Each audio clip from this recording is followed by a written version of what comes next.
Your morning just got more interesting. Distilled and barrel-picked for your listening pleasure.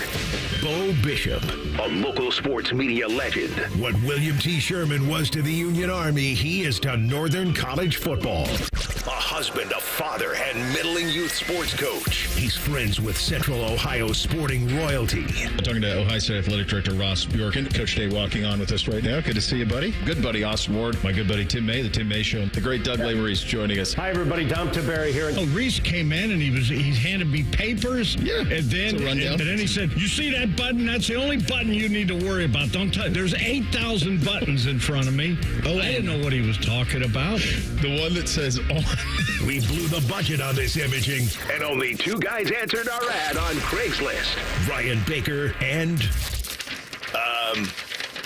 Eric Reeser. Act accordingly. You're now listening to Bishop and Friends. Bishop and Friends is sponsored by Diamond Seller, your true jeweler for over 75 years.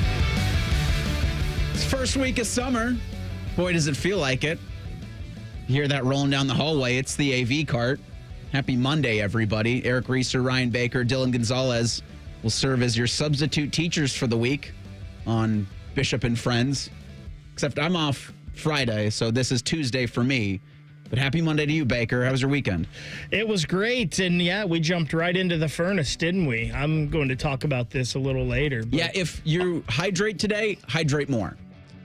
I'm a big fan of Bo Bishop, but all of his complaining about the weather. I was wondering where that was going. Yeah, thanks. Look what you got us. I appreciate that. We skipped the spring. Done. Yeah. Now summer. All of you people that complained about the weather all winter long and all spring, I hate all of you right now. Weather complainants always complain about the weather. That is true. It's never just I dislike this, but I prefer this. It's I dislike this. And I also dislike this. And then I dislike this, but just as much as I dislike this and that. I guarantee you will never, ever hear me complain about snow. Don't say that. Complain about snow, complain about rain, complain about cold. That's just not me, because I know what's coming, and I hate this way more than anything else. Hot and muggy is your least favorite weather? When it gets like over 85 and we've got 90% humidity in that, I'm all out. I need to be, if I'm going to be outside, I need to be in water. Dylan, what about you? I'm the anti-cold, blizzardy weather. I'm right there That's with you. The worst. Give me this 10 times out of 10 over cold and rain, cold and snow, just cold. Well, I just want you to know that I love both of you, but I hate you right now. That's understandable.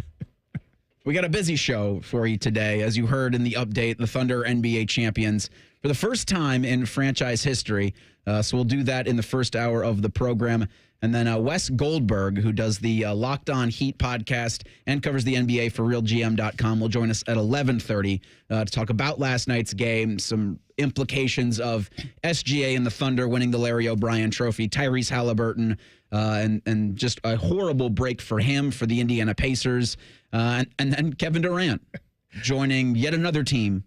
I saw Wes tweeting last night, and obviously you mentioned he's the host of the Locked On Heat podcast as well, and all of the things he does. And he said there's one thing the Miami Heat don't do well, and that's trade for Kevin Durant. Because there's been a couple times that the Miami Heat have been rumored to maybe be in the mix for Kevin Durant, and they never seem to get him. I have an interesting question that I will pose to both you gentlemen, to everyone in our YouTube chat, and to the listeners out there at 971BFS, if you want to answer said question, but we'll do that coming up here in about 10 minutes, because the Kevin Durant thing is never not going to be interesting, but yesterday when that news comes out, you don't really hear about it like you did another older star going to a certain team. And by that, I mean Aaron Rodgers, since we'll have a little bit of fun with that. Austin Ward will join the program at 10:30. College football, different lawsuits at different times. I thought we were finished with this when you saw the House and NCAA settlement, but that's something that's just never going to end. And I think Miami and Wisconsin have shown that. So we'll get his thoughts on that coming up at 10:30. And I also want to see if he could name all 18 Big Ten starting quarterbacks. We did that a couple weeks ago on higher or lower, and not obviously go through quarterbacks, teams 1 through 18, but just to see if he could, if he has the confidence to where he could. And again, I'm not going to ask him to name them all, but I just want to see, because through college football in this offseason, you're going to learn a lot of new names. And you're going to see a lot of new faces. And I do think the parity in quarterback and just how many different quarterbacks are going to be in the Big Ten and nationally, I think it's going to make it a more interesting season, at least to start out. Well, we've talked about that with like the teams in the top 10. Mm-hmm. All but 2 or 3 of them have new starting quarterbacks, and then you take that further and you go throughout the top 25. Like, who's this guy? There's a lot of teams that have new starting quarterbacks. Ohio State, Georgia, Texas, even though Arch Manning is known, he has not been a starting quarterback the name's known. there. Yes, the name is known, but what he can do as a starting quarterback, we think we know, but we don't know. We just haven't really seen it. So it's very interesting. It's one of the things why, man, you should really, really like Penn State this year, but you still think James Franklin will James Franklin it up. You know, it's one of the reasons that I love Clemson this year in college football. It's because not only do they have a returning quarterback, but they have 81% of their production from last year coming back, and I trust Dabo way more than I do James Franklin. Would it surprise me if LSU, because they have Garrett Nussmeier returning? It's going to make for a very interesting college football season. But college football talk in the second hour of today's program. Again, Austin Ward joins at 10:30. We'll blitz the weekend coming up at 11. But back to last night, back to Oklahoma City, back to the Paycom Center, where the Thunder are NBA champions for the first time in franchise history. Shai Gilgeous-Alexander had a double-double last night. He wins Finals MVP. He won the MVP of the regular season, and he was absolutely the star of this finals series, but I would argue the star of the NBA playoffs was Tyrese Haliburton. And it was as big of a shame, or probably as big of an injury at a specific time for any player, I will argue almost in sport, when Haliburton goes down with about 5 minutes left to go in the first quarter, and everybody knew. It went silent at the Paycom Center. I think that shows you the great appreciation and the great respect that everybody in the National Basketball Association and fans and even casual fans watching last night's Game 7 had for Haliburton, and just what he had orchestrated for the Indiana Pacers through the Eastern Conference against teams that were, at the beginning of the season, expected to win the NBA championship. He was called by players the most overrated. But what he did last night was nothing short of Herculean, and a painful moment as he goes down with what's probably an Achilles tear, putting him months away from returning to a basketball court. Yeah, probably, at least 3/4 of the season next year are gone for him, if what we all think. And listen, you put what happened to Haliburton right next to Jason Tatum. Yeah. It's the same injury, right? It looked the exact same. So you'd have to think it's an Achilles tear. His father told Lisa Salters that it was an Achilles injury. So it definitely seems like that's the case, and it's a shame for him. It was very weird for me last night watching this basketball game, because the sports fan and basketball fan in me was rooting for the Pacers. Same. Because I like the way they play. I like that they care on the defensive end. I like that they distribute the basketball. They are similar to the Cavaliers to me in the fact that they still play team basketball in a league that's a lot of times more one-on-one.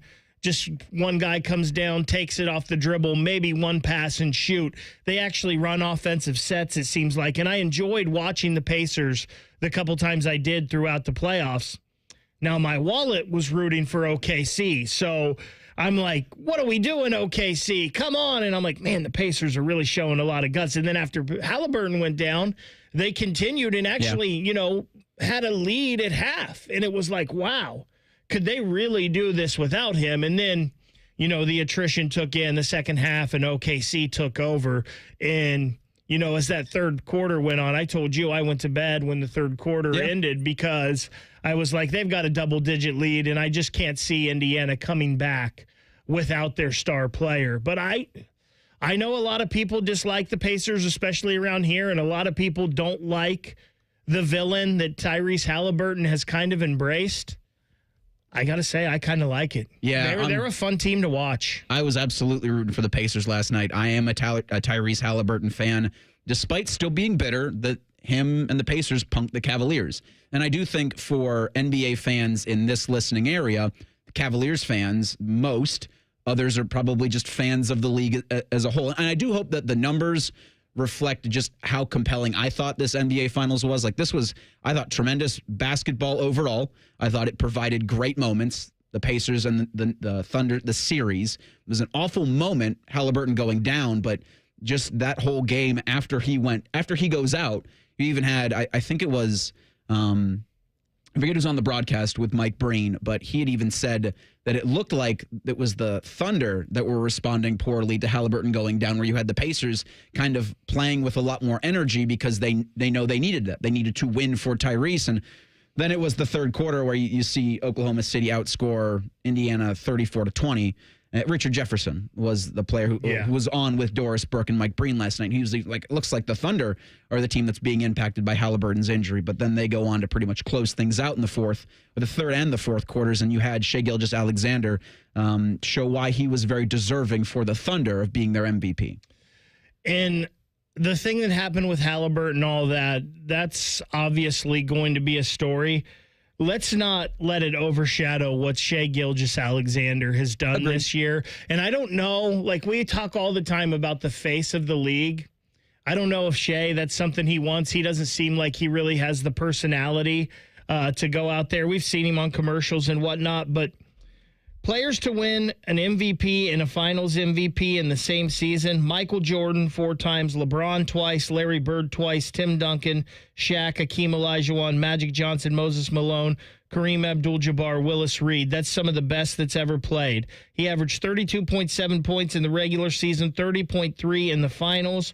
The first player to win a scoring title and an NBA championship in the same time since Shaquille O'Neal in 2000.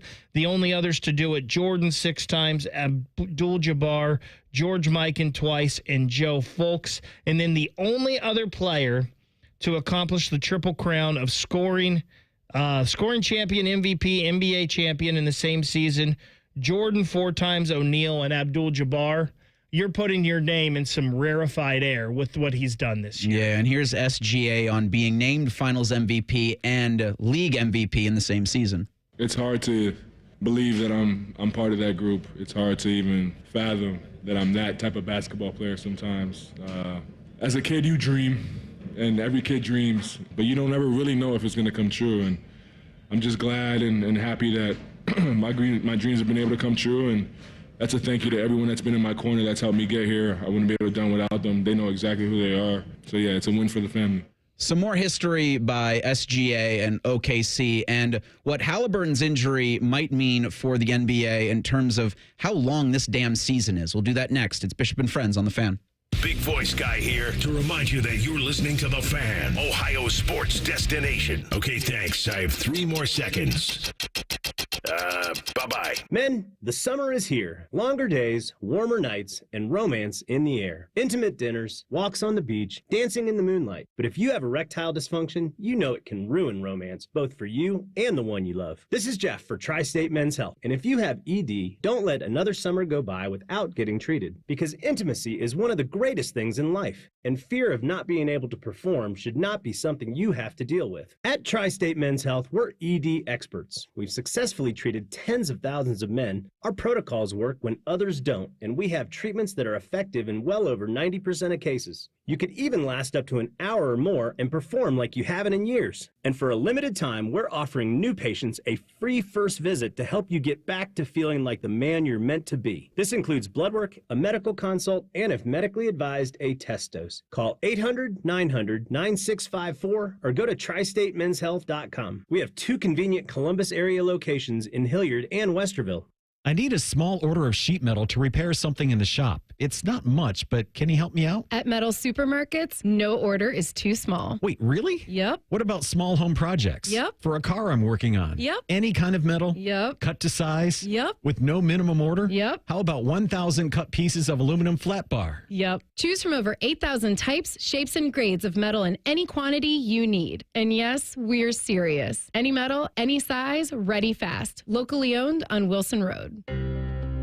Bob Yoakum, president of Rockford Homes, explains why he banks with First Bank of Central Ohio. Anytime you're dealing with a local bank, it's about being able to pick up the phone and talk to real people. That is a huge pro.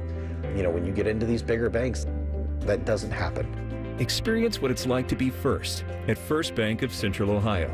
Visit fbcentralohio.com for more details. Member FDIC, an equal housing lender. This is This Date in Reds Baseball with team historian Greg Rhodes. In 2014, Reds catcher Devin Mesoraco had his best season for the Reds, earning an all-star selection and hitting 25 home runs. And 4 of those home runs came in consecutive games that June. And what made that remarkable was that the first one had no one on base, the second one had 1 on, the third one had 2 on, and the fourth one, yes, it came with the bases loaded, a grand slam on this date, June 23rd. Mesoraco was the first player ever to do that in sequence in 4 straight games. A solo home run followed by a 2-run shot, then a 3-run blast, and finally a grand slam.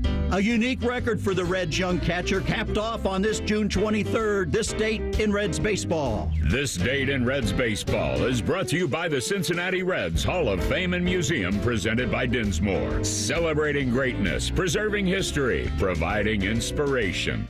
If only there was a radio show that constantly talked about Ohio State athletics. Well, good news. It's real, baby. The Buckeye Show. Weeknights at 6. Proud to be your flagship home of the Buckeyes. The Fan, Ohio sports destination. Hello, it's John Kozik, founder and president of TurboTrack Realty. Do you want to sell your property, however, you need a little help getting through the process? Let's say you have years of belongings in the home. It needs a lot of updating, you're overwhelmed, and you may need help finding a place to go. I will help you. Visit us today at TurboTrackRealty.com or call me now for an all-cash offer and, more importantly, the help you need at 614-470-2000, 614-470-2000. 2 hours ago, Kyle arrived at the bar. Hey, what's everyone drinking? 30 minutes ago, Kyle got his friends another round of drinks. Cheers! 5 minutes ago, Kyle decided to drive home drunk. A minute ago, a law enforcement officer pulled up behind Kyle. Sir, have you been drinking tonight? A chain of events that began 2 hours ago is about to change Kyle's whole world. Drive sober or get pulled over. Paid for by NHTSA. Fan weather. From the Logan AC and Heat Services Weather Center.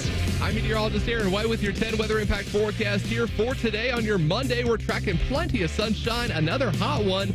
Highs around 96 this afternoon, but with that humidity, it's going to be feeling like it's over 100 here through the afternoon. So stay cool and stay hydrated here today, but also for the next several days. Tracking a high near 97 here for Tuesday, 94 on Wednesday, and staying into the 90s for the rest of the week, but also looking at chances for showers and storms by Thursday and Friday. And that's a look at your 10 weather impact forecast here on 97.1 The Fan.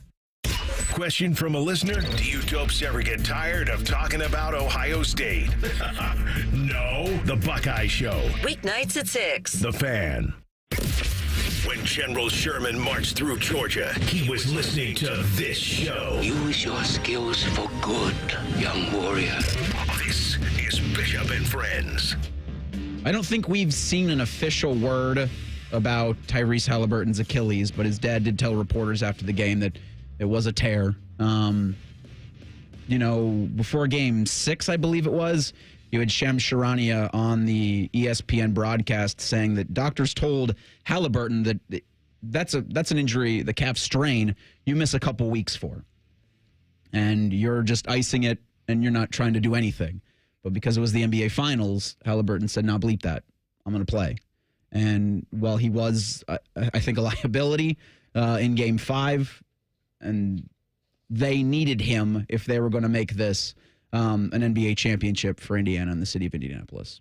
Yeah, and I mean, good for him. And we've had a couple instances in these playoffs, right, with Haliburton now, and then one with Darius Garland, where some people questioned, how hurt they are. And you couldn't question Haliburton because he was out there. Now you can question maybe he shouldn't have been out there, right? And Darius Garland, we hear the news last week that he's a great toe surgery was repaired for his toe, and he's going to be out 4 to 5 months. Man, Bo talked about it last week. If you've got a calf injury in basketball, maybe you should shut it down for a while, because KD in the 2019 finals, calf injury, torn Achilles. Jason Tatum this year, calf injury, torn Achilles. Now Haliburton, it seems like maybe there's something with that calf injury that whether it puts extra strain on the Achilles or there's something wrong with the Achilles that is causing the calf injury, whatever it is, calf injury in basketball means you're about to pop your Achilles. Yeah, and so he's the third player for the Pacers this season to have an Achilles tear. James Wiseman and Isaiah Jackson also suffered a similar injury, albeit early on. And, you know, I was thinking about this during the game, and we've thought about this for a while because I'd even broached the idea of starting the NBA season on Christmas, because Cardinal makes a really good point in the YouTube chat. It's almost July, and the NBA finals are done. There's 2 days before the NBA draft, and the finals just ended last night. This feels like it's too long of a season. And I saw talk yesterday because of the Haliburton injury. It did bring people to the forefront of social media discussion saying you've got to do something about the amount of games that these guys are playing on. And I do think that you're further away from having that conversation of shortening the NBA season, because if my memory serves, NBC's getting on the NBA in the fall, and they're doing new media rights deals that are going to be starting up again this year. So the talk is I think important to have, because again, this season's too long, and there's too much to ask of these players to do back-to-backs, to do 4 games in 6 days, and then you're into June, you're into late June, and you're having this kind of pressure on those legs that gets you things like this, things like Jason Tatum, things like Tyrese Haliburton, to where, and I hope it doesn't take anything away from what the Thunder did, because we'll have some more on just the kind of history that Oklahoma City made with this finals run in this NBA championship, but it does get somewhat marred. Last time I checked, though, the NBA season has been this long for as long as I can remember. Calendar-wise, it's longer, because it's the same amount of games, but to your point, Reeser, when they were talking about all this stuff, they tried to make it so that they would have less back-to-backs and have, playing less amount of games in fewer days is what they're trying to do. So I don't think any league is ever going to reduce the amount of games because of the TV money involved. Right. So the only answer really is to make the season longer calendar-wise, and I don't think anyone wants that either. Maybe, though, it's not the NBA season that's killing these guys. Maybe it's all the AAU basketball and all the basketball they play as youth and all the specialization. A lot of these guys in the past maybe didn't play basketball all year round before because they were playing baseball and football and other sports. Now, I just, like, the NBA season to me has always been 82 games as long as I can remember. And we didn't have these issues. And like you said, they've spread it out longer now to give them more rest days and this and that. So maybe the problem isn't what we're doing at the end. Maybe the problem is what we're doing at the beginning. Sure. With these kids as they grow up. And these kids at 18 years old have way more games on their body and their legs than it used to be. And to your point, it's not like the Pacers are the only team dealing with injuries, right? The Cavaliers, the Celtics, like other teams were dealing with injuries to star players. So everybody at this point in the season is playing with a little bit of an injury, or is playing completely hurt, or is playing with a couple men down. But I just wonder, when I thought back to my theory that start the NBA on Christmas Day, and then it'd be fine if you finished it now, it won't happen. Because, again, the TV money's too much there. You're not giving money back. And so for the Players Association, for the NBA itself, for the broadcast partners, you're not going to be doing any of that. But I think it just is an important conversation that you should always have, because don't you want the best available at the best time for your sport? And the best time is the NBA Finals. And Cardinal 99 does make a good point on the YouTube chat where all of the playoff series now are 7 games. It didn't used to be that. I remember there were 5s.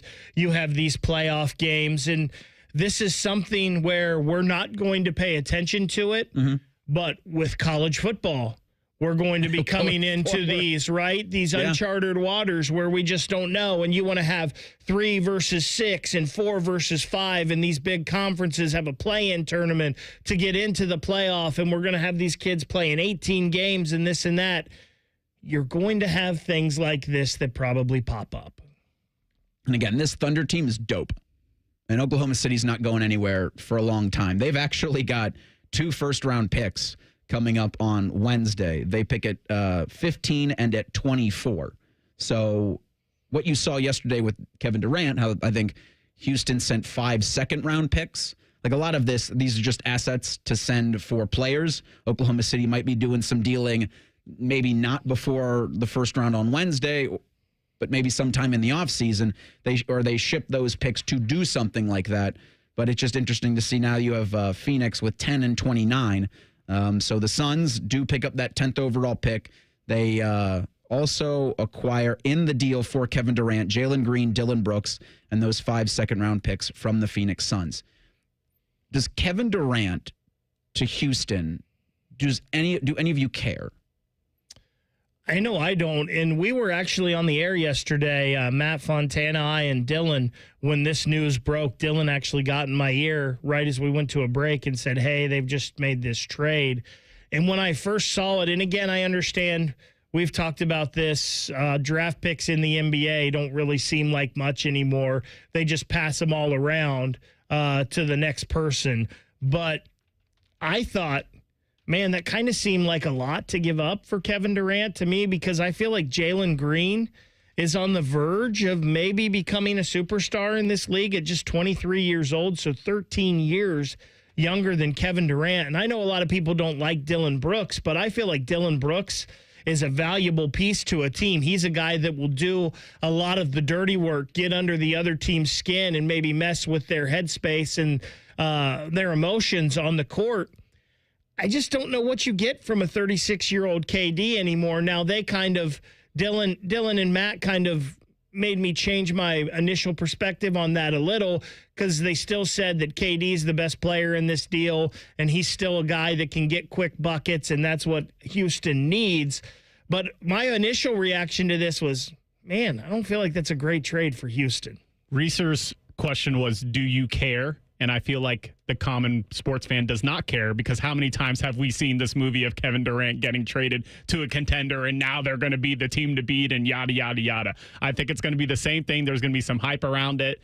I don't want to wish this upon anyone, but he's 36. He'll probably turn 37. I don't know when his birthday is. At some point in the season, he's old. He might get hurt, and then that just derails the whole situation, and we've already seen this before. So the Rockets were the second best team in the West, according to record, last season. Houston, after the Kevin Durant trade, have the 4th best odds to win the Larry O'Brien Trophy in 2026. Cavs and Knicks are plus 650, so they share the second best odds. The Oklahoma City Thunder, plus 220, have the best odds, according to CBS Sports. The 24-25 Thunder ended the season with 84 wins. That's regular season and postseason. That's tied for the 3rd most in NBA history. The 15-16 Warriors had 88 total wins. 95-96 Bulls had 87. Talked about the 84 with the 24-25 Thunder. The 96-97 Bulls had 84 wins. The 16-17 Warriors had 83. And then the 14-15 Warriors also won 83 games, regular season and postseason.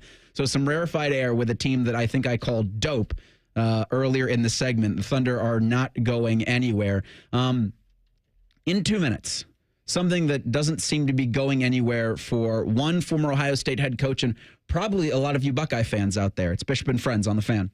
Individuals and businesses with tax problems, listen carefully. If you owe over $10,000 in back taxes or have unfiled tax returns, U.S. Tax Shield can help you take back control. The IRS can seize your bank accounts, garnish your paycheck, close your business, and file criminal charges. Our team of tax attorneys can stop collections and get you protected. U.S. Tax Shield offers a price protection guaranteed quote to get you protected today. U.S. Tax Shield is A+ rated with the BBB, so call 800-494-6139. U.S. Tax Shield, 800-494-6139. Hey, listen to this. All I needed was a new starter. Got a great deal on eBay. Did it myself. Yeah, that's cool. But how about the soft purr of an upgraded exhaust when it fits just right? For me, it's the little things. Like these new windshield wipers from eBay I installed. From small fixes to big upgrades, eBay has all the parts you need at prices you'll love. Guaranteed to fit every time. eBay. Things people love. Eligible items only. Exclusions apply. Do you suffer from leg pain, leg swelling, varicose veins, or leg ulcers? Dr. Barry Zeta and Dr. Joseph Senta at Ohio Vein and Vascular Polaris are pioneers in the vein and vascular field. Dr. Zeta and Dr. Senta can perform minimally invasive procedures that will get you back on track to a pain-free life. Stop living with leg pain and start the process to healthy living with a free healthy leg screening. Go to loveyourveins.com or call 614-426-VEIN. That's 614-426-VEIN or loveyourveins.com. This 4th of July, Bob's Discount Furniture is bringing back 4 for the 4th. Spotlighting 4 must-have trendsetters for $7.99 and under, like my farmhouse chic Calvin bedroom, Plate A sectional with pop-up sleeper and hidden storage, Consumer Reports recommended treasure mattress, and my 5-star Betty dining set in 4 gorgeous colors. So stop in or visit mybobs.com and celebrate 4 for the 4th. Oh, my Bob! Bob's Discount Furniture. Bishop and Friends is sponsored by Diamond Seller, your true jeweler for over 75 years. The Fan, Ohio sports destination. What's up? What's up, man? What's up with you? Sponsored by Newman Roofing. For all your roofing, gutter, or siding needs, call Newman Roofing today at 614-NEW-ROOF or visit online at newmanroofing.com. All right, here's what's up on a Monday. In the summer, we like to do conversations much like the one of best Ohio State team to never win a championship. And I think we have fond memories of teams in 06, teams in 2019, teams in the late 90s that were just loaded with talent. There was a team in 2012 that didn't lose a single game. And I don't think they were the most talented team in the country, but in the BCS and in the playoff era, when you win all of your games, you're in a pretty good spot to make or compete for a national championship. That would have been Urban Meyer's 2012 Ohio State football team. They were unbeaten, unblemished overall in the season. And I think we forget about it because that season was pretty much stripped from the record books. Or was that the 2011 season was stripped from the record books? The self-imposed postseason ban was given in 2012 when it would have been Ohio State and Notre Dame in the national championship. Yeah, it is one of those things where we tend to forget about it, right? Because you didn't have the postseason that year. You didn't get to play for the biggest prize. And unfortunately, sometimes, and it is one of those conversations that makes that conversation about the best Ohio State teams ever fun. Like, what would that 2019 team if they could have got by Clemson? Yeah. And we know all of the controversial calls and all the things that had to happen for Ohio State to lose that game against Clemson. What could they have done against Joe Burrow and LSU? You wanted to see it. Yes, you wanted to see it, and it would have been fun because you have to think, like, that Ohio State team, as good as it was and as good as that defense was, I don't think you're slowing down that LSU offense, and I'm pretty sure the LSU defense couldn't have slowed down the Ohio State offense, so it would have been a barn burner of a game. But you do feel robbed in the semifinal game against Clemson, and you do feel robbed at other times with other teams in the regular season. I think Ohio State kind of robbed itself of an opportunity in 2012, taking that self-imposed ban from the what is now a laughable issue in Tatgate. I think I look a lot because I have that image saved in my computer of the SI article or the SI cover, how deep it went.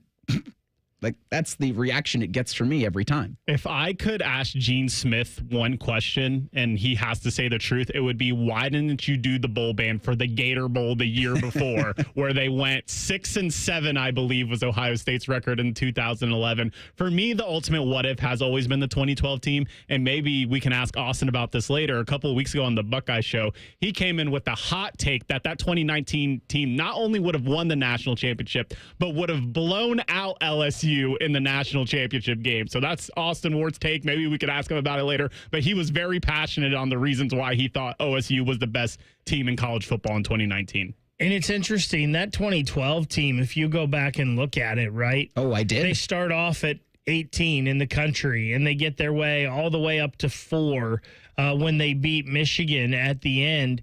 It was a team that didn't have really the toughest schedule that year. So to your point, like, was it the most talented team that year? I'm not sure, but they played a number 20 Michigan State, a number 21 Nebraska, a number 20 Michigan.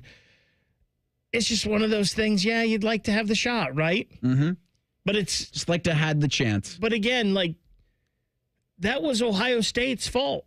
they're the ones that put the self-imposed bowl ban there to try to. Then they were trying to avoid further sanctions coming from the NCAA and whatnot. And back then, you would never think about questioning the NCAA, right? Like we've seen Bill Self and Will Wade and those teams do here recently on the basketball side of things.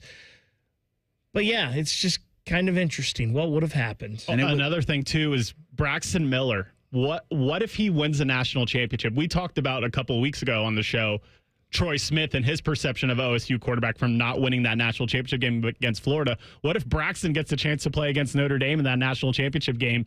And how differently do we look at him? I think he's most people in the fan base think of him fondly, but he would be, in the upper echelon of Ohio State quarterbacks if he had a national championship ring on his finger. And 2012 was the first season for one Urban Meyer in Columbus. And the what if, I think, still sticks with him that there could have been another national championship added to his already Hall of Fame worthy resume. And he was on he does the Triple Option podcast with Rob Stone and with Mark Ingram. And he talked about how that Tatgate penalty in 2012 still sits with him.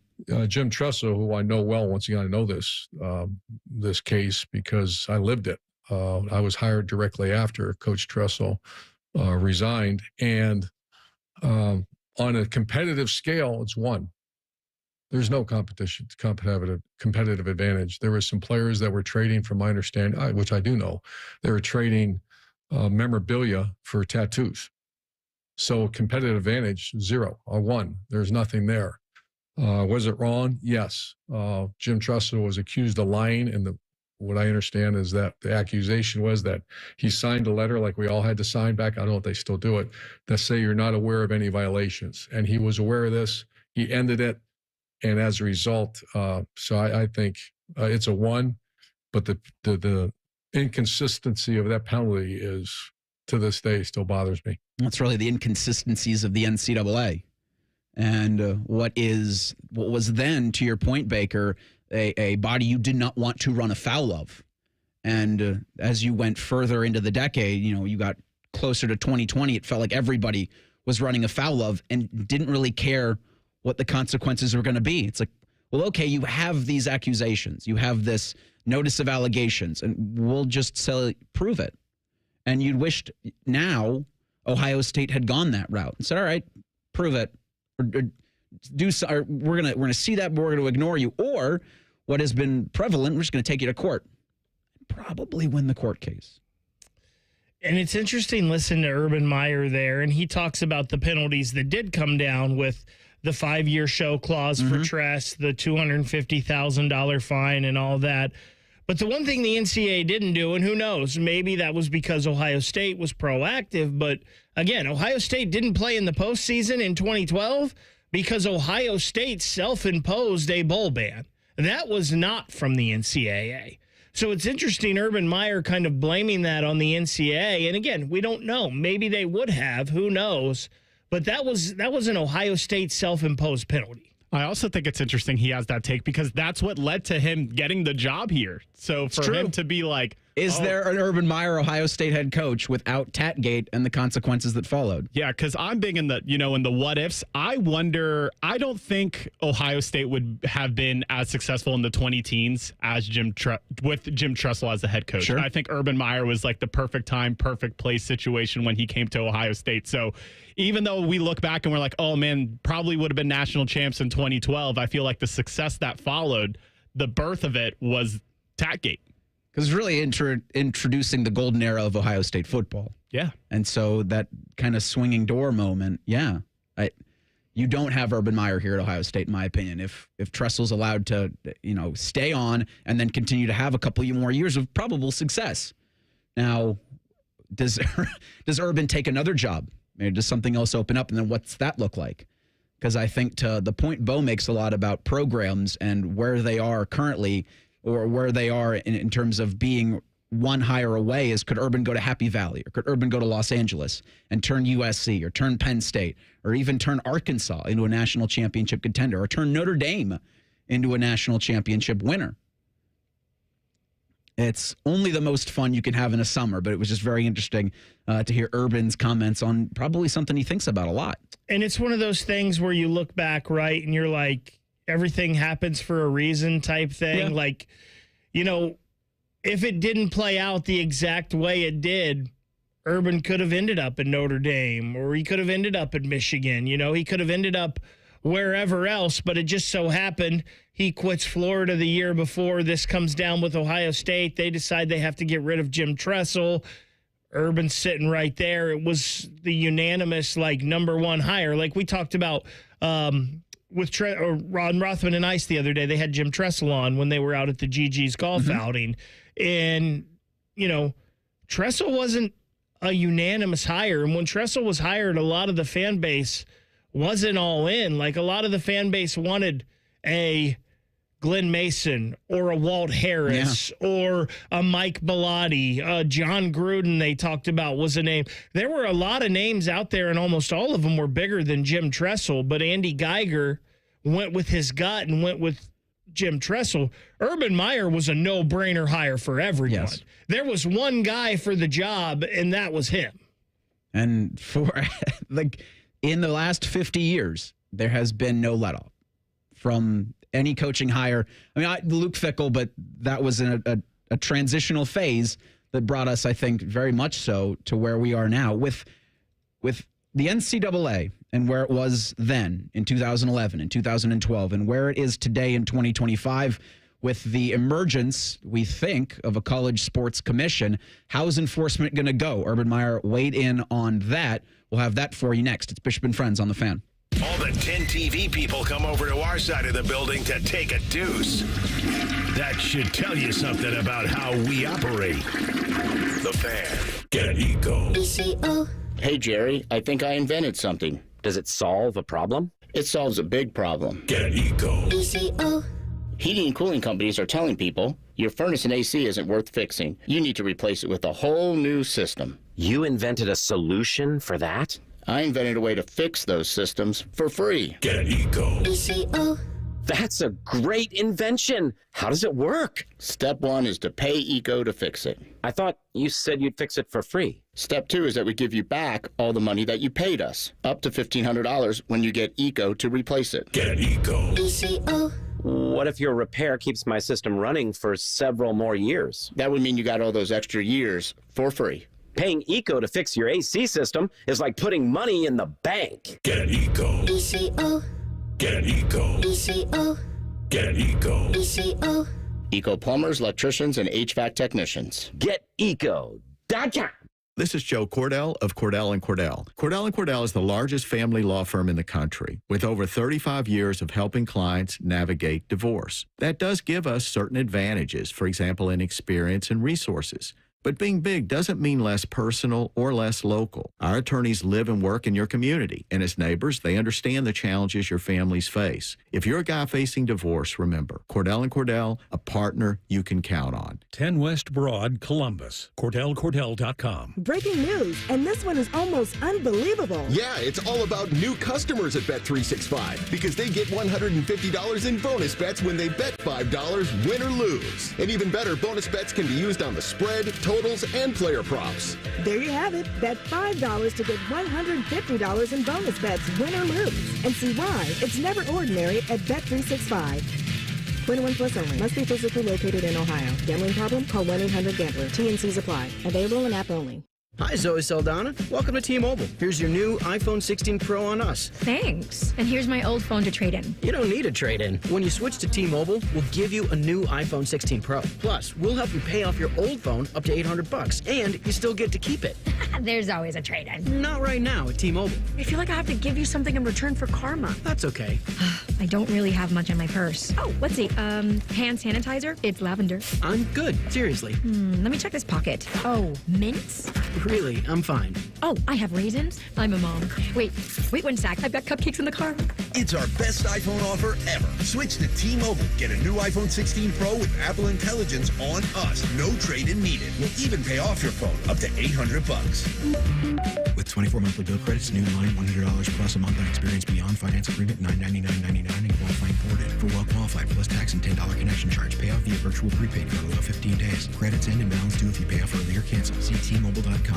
If it feels like the hockey season just ended, That's because it did. But it's time for the draft, baby. Join Bob and Dylan live from Nationwide for the Jackets Draft Show. Sponsored by Ohio Health. Friday night at 6 on The Fan.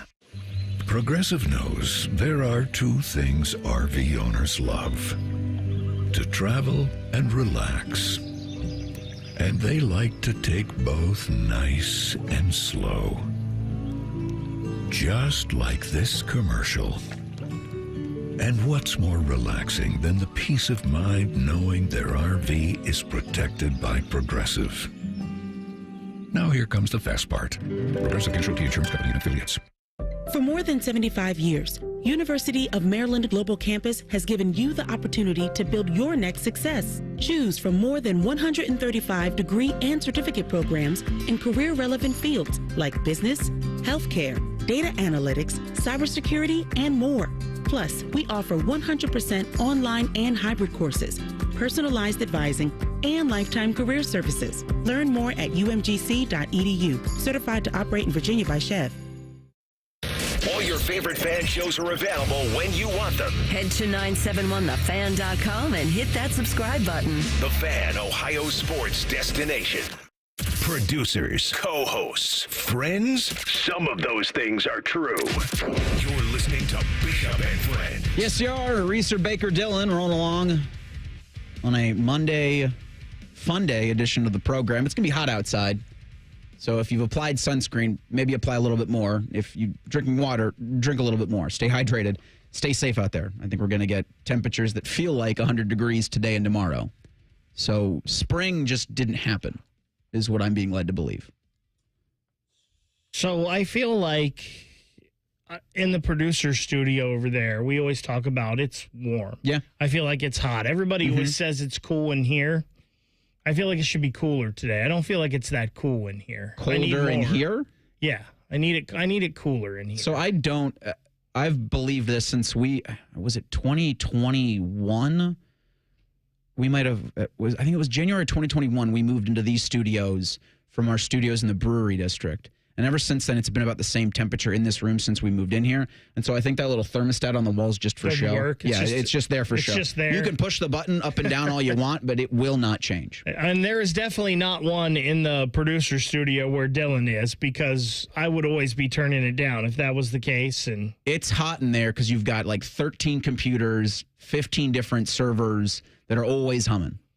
Like we need that to stay on, so that's got to stay warm. And we had about a month period in there where it was cooler, and it wasn't as bad as it had been, but here recently I feel like the temperature is raised in there. Big fan of this weather, personally. Same.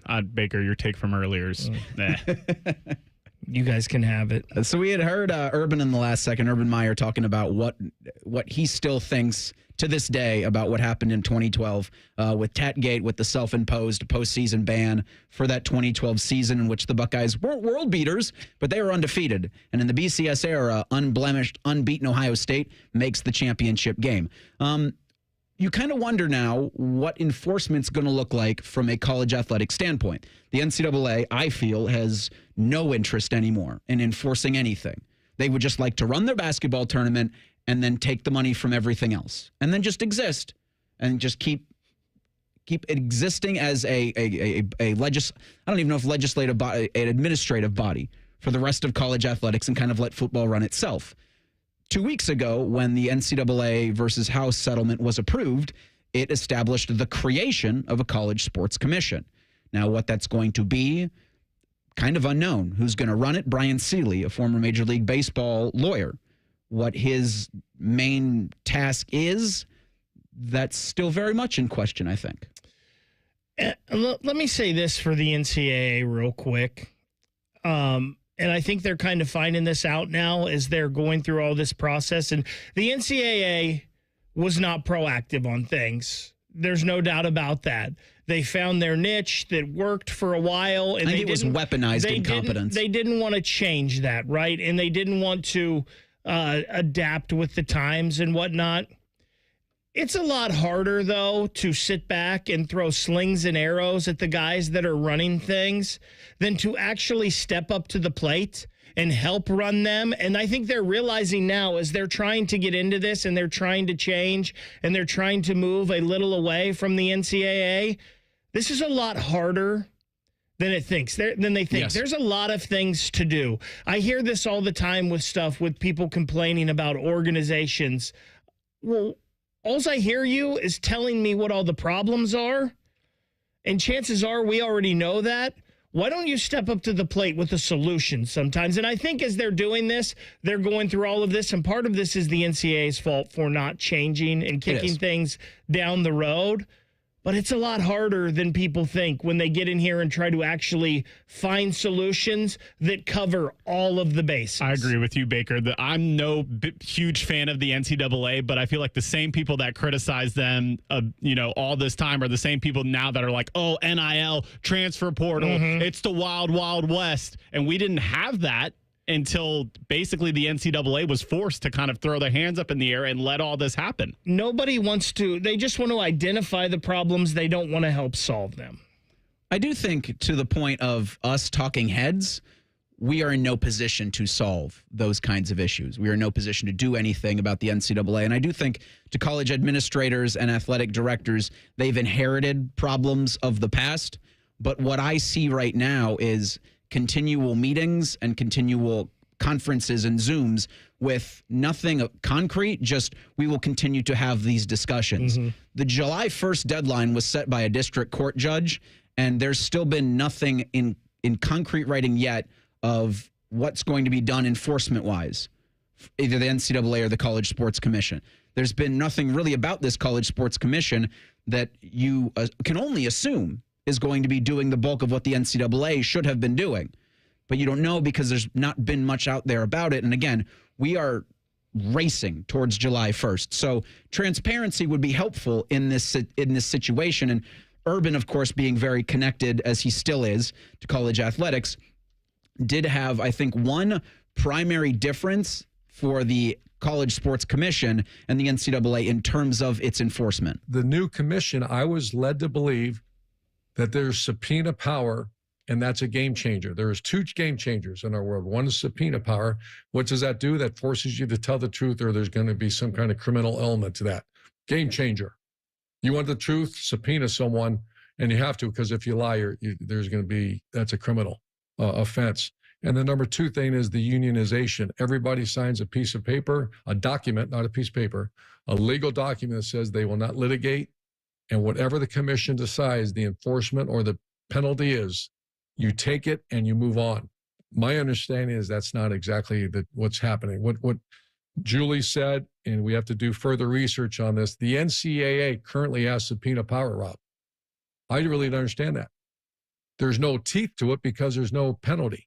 You lie to the NCAA right now and they can't prove it, you're not going to jail for lying. In a courtroom, in federal and state jurisdiction, you put your right hand on the Bible and you raise your left hand, or raise your right hand and put your left hand on the Bible, that you are now, you're in criminal territory and you're going to pay the price of a criminal. That's not the case at all. So she feels very skeptical, like I do, that the subpoena power still has no bite to it. And then finally, she's not seen the document, the legal document that says that we're all in, and she's the commissioner of the Horizon Conference. So there's a lot of skepticism that this is just a shell game now. I'm not saying it is, because we're still finding out, but this new world order, I don't know. We might have to pump the brakes and find out more details. So he mentions she a couple of times in that bite, Julie Locke, the Horizon League commissioner, one of several one of several authority figures in college athletics that's been meeting over the past couple of weeks. And if he's saying that she's skeptical right now about everything, it doesn't give a lot of us regular folk great confidence in what's to come.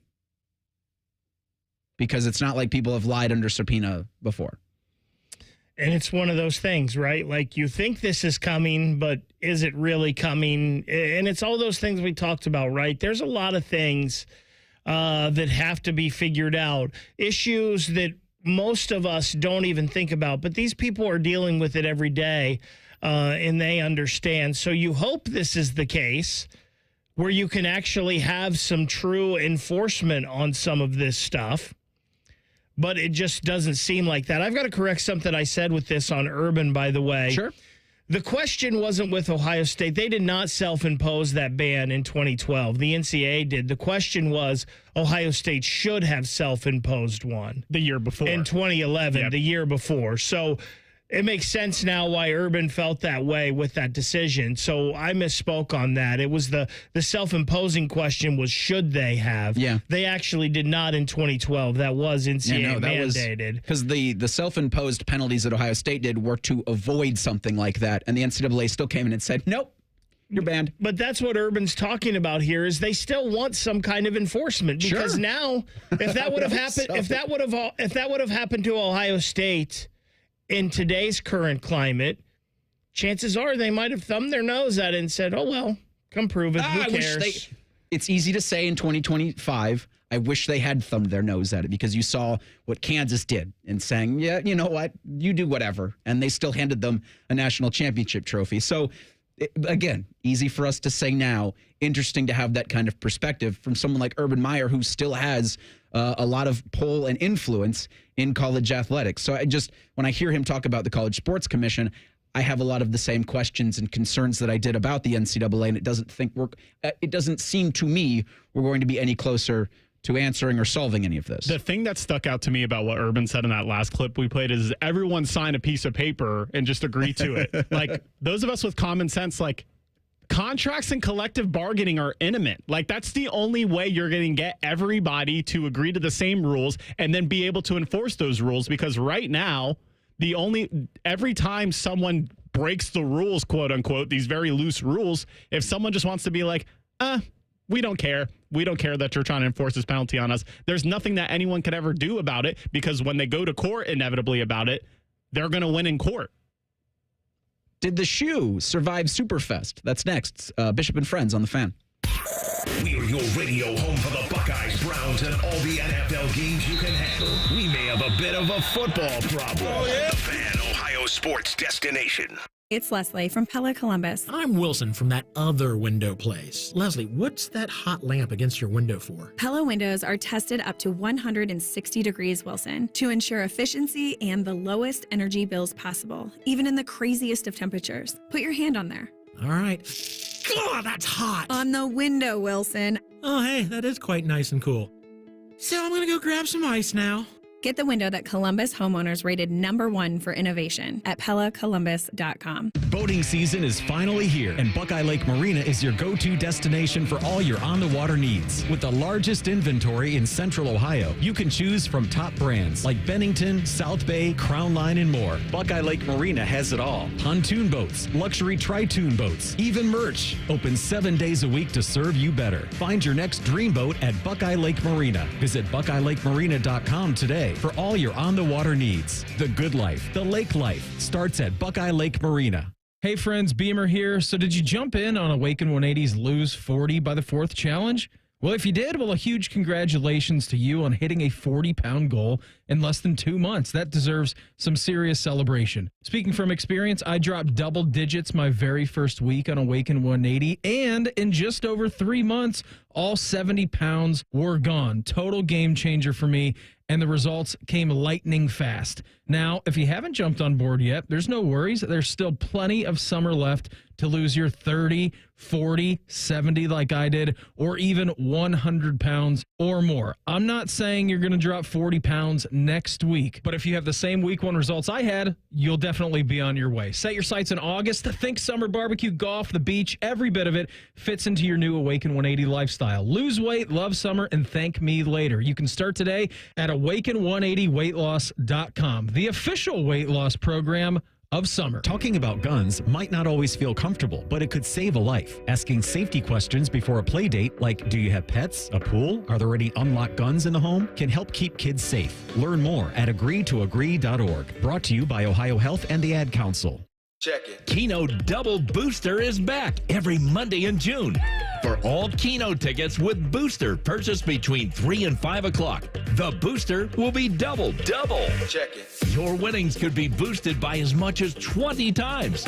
Don't miss out. Get your Keno ticket with Booster every Monday from 3 to 5 o'clock. Cool. Lottery players are subject to commission laws and regulations. Play responsibly. Check it. At Valvoline Instant Oil Change, we're here to help keep you on the road so you can soak up all the summer fun. The road tunes. Take me out to the ball game. Hotel pools. Emergency ice cream stops. The sunscreen and bug spray everywhere. At Valvoline Instant Oil Change, we're here for it all. So stop in for a quick oil change before you go. Only takes about 15 minutes. No appointment needed. Hollywood Casino Columbus is bringing the funny this summer. Tiffany Haddish takes the mic on Friday, July 18th with the Funny and Fearless Tour. Then Dion Cole Live hits the stage Friday, September 5th for a night of nonstop laughs. 2 comedy icons, 2 unforgettable nights. Get your friends, grab a drink, and get ready to laugh all night long. Big names, big laughs, only at Hollywood Casino Columbus. Tickets available at Ticketmaster. Visit HollywoodColumbus.com for more details. Must be 21. Gambling problem? Call 1-800-589-9966. The Columbus Zoo invites you to follow the footsteps and the tales of animals from around the world. Explore our newest region, North America Trek. So what are you waiting for? Get your tail to our trails only at your Columbus Zoo. Evan Cohen here. Whether you're locking in your home run picks or riding with your favorite golfers this summer, ESPN Bet is your sports book for all the action. Go from checking stats on your favorite teams and players to placing bets in just a few taps. Plus, new customers can get $100 in bonus bets when you make your first $10 wager. Download the ESPN Bet app and sign up with promo code USL to get started today. Must be 21 plus. Gambling problem? Call 1-800-GAMBLER. Terms and conditions apply. See app for details. Offer not available in New York. Adam Schefter here for Vivid Seats, your ultimate destination for all your sports and concert needs this summer. With a game-changing rewards program and an unbeatable selection of tickets, they make it easy for every fan to watch their favorite teams and players in action. Catch every home run and thrilling comeback in person from your favorite seat. Plus, every ticket is backed by a 100% buyer guarantee, giving you peace of mind with every purchase. Visit VividSeats.com or download the app today. Vivid Seats, the official ticketing partner of ESPN. Broadcasting from the Lindsay Honda Studios. Honda makes the cars. Lindsay makes the difference. Visit lindsayhonda.com. WBNS-FM, HD1 Columbus. The Fan. Sports Center. Good morning. I'm Eric Reeser. The Oklahoma City Thunder are NBA champions. League MVP Shai Gilgeous-Alexander earned Finals MVP honors after his double-double powered the Thunder to a 103-91 win over the Pacers last night in Game 7 of the Finals. SGA had 29 points and 12 assists. OKC's the betting favorite to repeat as NBA champs in 2026. The Knicks and Cavs have the second best odds, and the Rockets are fourth in the odds. Houston acquired Kevin Durant on Sunday from the Phoenix Suns in exchange for 2 players, a first-round pick, and 5 future second-rounders. That first-round pick is the 10th overall selection in Wednesday's NBA draft that'll be held in Brooklyn. The Dallas Mavericks have the first overall pick. The Cavaliers do not pick in the first round. In baseball, the Reds put a stop to a 3-game slide, beating the Cardinals 4-1 yesterday in St. Louis. Cincinnati's 40-38 overall. They'll host the Yankees tonight at 7:10. We'll have Reds baseball tonight following the Buckeye Show and breaking sports news when it happens, all on The Fan, Ohio sports destination. The uncle you never knew you had. The friends you kind of wish you didn't. This is Bishop and Friends. Yes, it is. Eric Reeser, Ryan Baker, Dylan Gonzalez rolling around as your substitute teachers for this week, the first full week of summer. And boy, if you've stepped outside, it feels like it. We're already into the 80s. Feels like the 90s. Highs today will get in the mid-90s. It'll feel like 100. So if you're going outside, sunscreen, and then more sunscreen. And if you're outside doing any running, walking, hydrate. Just real quick, I want to give a special thanks to everyone that was involved in Saturday's 971 The Race. We had about 1,000 people out at Otterbein University. We were doing a show on the 50-yard line at Memorial Stadium. And just thanks to everybody who came out, everybody who participated in some way, everybody who said hi. Met a lot of great listeners, met a lot of great fans, had a wonderful time, and it was also very hot. And Adam King, I want to shout him out because I thought we might have lost him at one point in the run. He did the 5K with a full suit on. And he was running with Cole Bartimes for a little bit, as Cole did the 9.71, all 6 miles of that. I saw them a little bit ahead of me, and this might have been 10 minutes into it. Adam King's blazer came off, and he wrapped it around his waist. And so you see him, they go off into, continue the run. And this might have been about 20 minutes after that. I'm running by, and I see Adam King sitting under a tree, just drenched in sweat, looking like he was about to suffer from a heat stroke. And so I went and got him some water, which he dumped on his head. I'm like, that was for drinking. And to his great credit, he finished the 5K. I'm not sure what his time was. Doesn't matter, because all that matters was he survived the weekend. Don't do that if you're out and about today. I'd say less layers would be preferable. Try to, drink as much water as you can, Baker. How was your Saturday? It was good. Good. We had a graduation party to go to Saturday afternoon, evening, so I was outside. Was it outside? It was outside. Now, luckily, I was not in direct sunlight most of the time, so it wasn't too terrible. We had a little bit of a breeze and some shade, so it wasn't awful. I wasn't hating life. I also don't think Saturday was nearly as hot as it was yesterday, or it's supposed to be today or tomorrow or Wednesday, so it wasn't awful. And it also, I think the peak sun had already gone. We got down there probably around 4 o'clock. So I think the temperatures were not increasing anymore. They were starting to come down.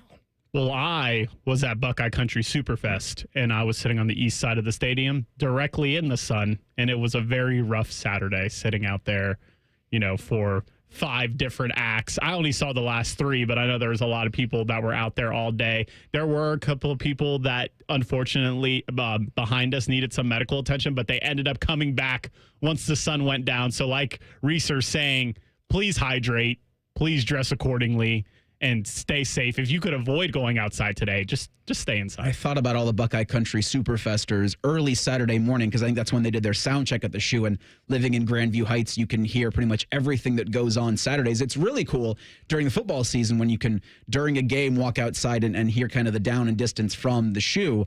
But I thought about that Saturday morning as we were making our way to Westerville, that Buckeye Country Superfest was going to have, 60,000 people in that stadium in 90-degree weather, not hydrating, drinking beer, probably having a wonderful time. So it's good to hear that you enjoyed things. Was Jelly Roll the headliner?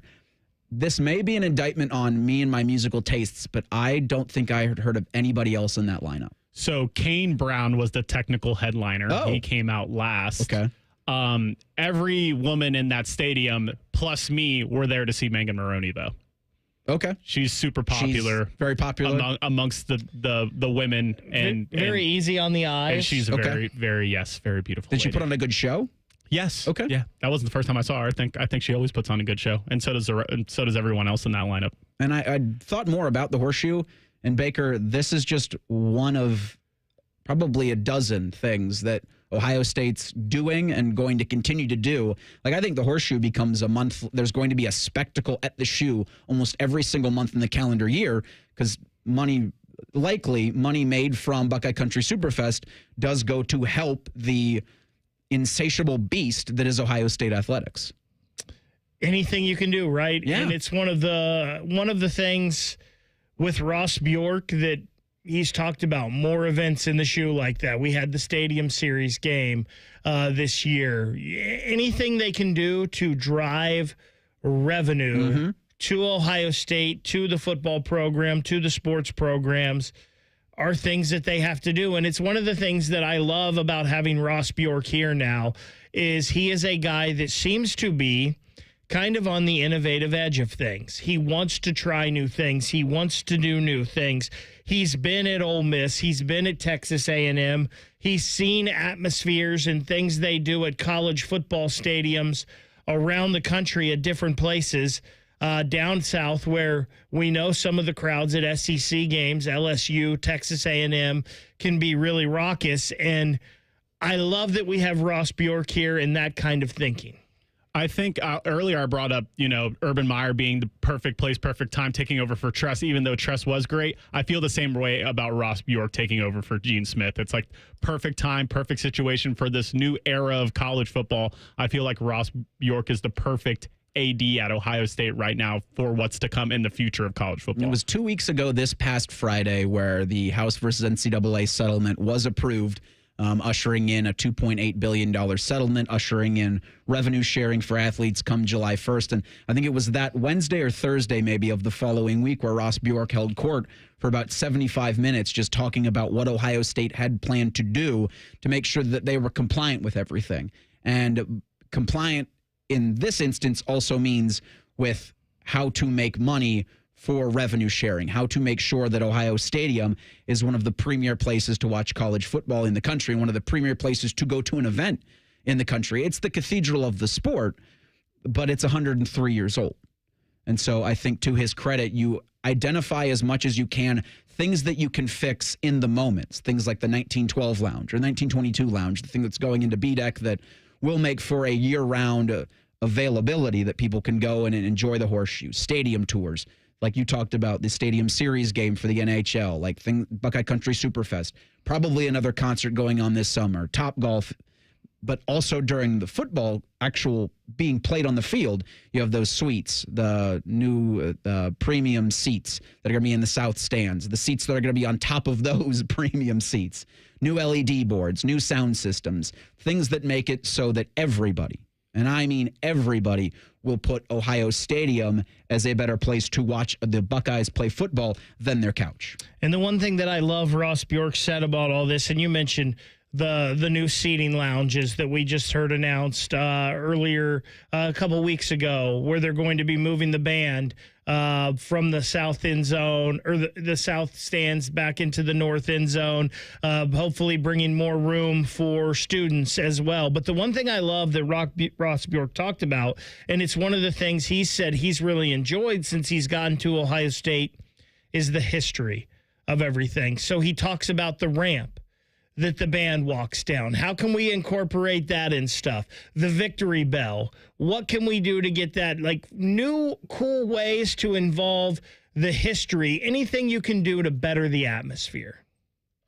Because again, having a better atmosphere means that more people will pay to go see things in said atmosphere. And I know the LED boards, the drone shows that they want to do won't help with the noon kick against Texas, but that game in of itself will bring on the two premier college football shows in the country that'll bring the eyes of the sport for a big, and it's, again, not the sexiest thing to have a big noon kick between 1 and 2 in the country, but that's going to be something that you look forward to as all right, how do we get into the, because that really will, for me, be kind of the jumping point to the new era of college athletics when Ohio State plays Texas, because Ohio State's going to be the main revenue driver, or Ohio State football, excuse me, that's the main revenue driver. So while July 1's kind of the revenue sharing start, it all for me begins really to start moving that August 30th game between Ohio State and Texas at Ohio Stadium. Oh, look, another college football lawsuit. That's next. It's Bishop and Friends on the Fan. If you miss a live show, you can catch the podcast. If you miss the podcast, our hosts have volunteered to have dinner with you. The meatloaf! The Fan. Road trip! This summer at Tire Discounters, your tires are your passport to savings, because you're driving to Paris, Texas! Then it's off to Rome, Georgia! And you'll be kissing the Blarney Stone in Dublin, Ohio! Right now, save up to $434 when you buy 4 tires, and that includes a free alignment and oil change. Stop at Tire Discounters before you see the world.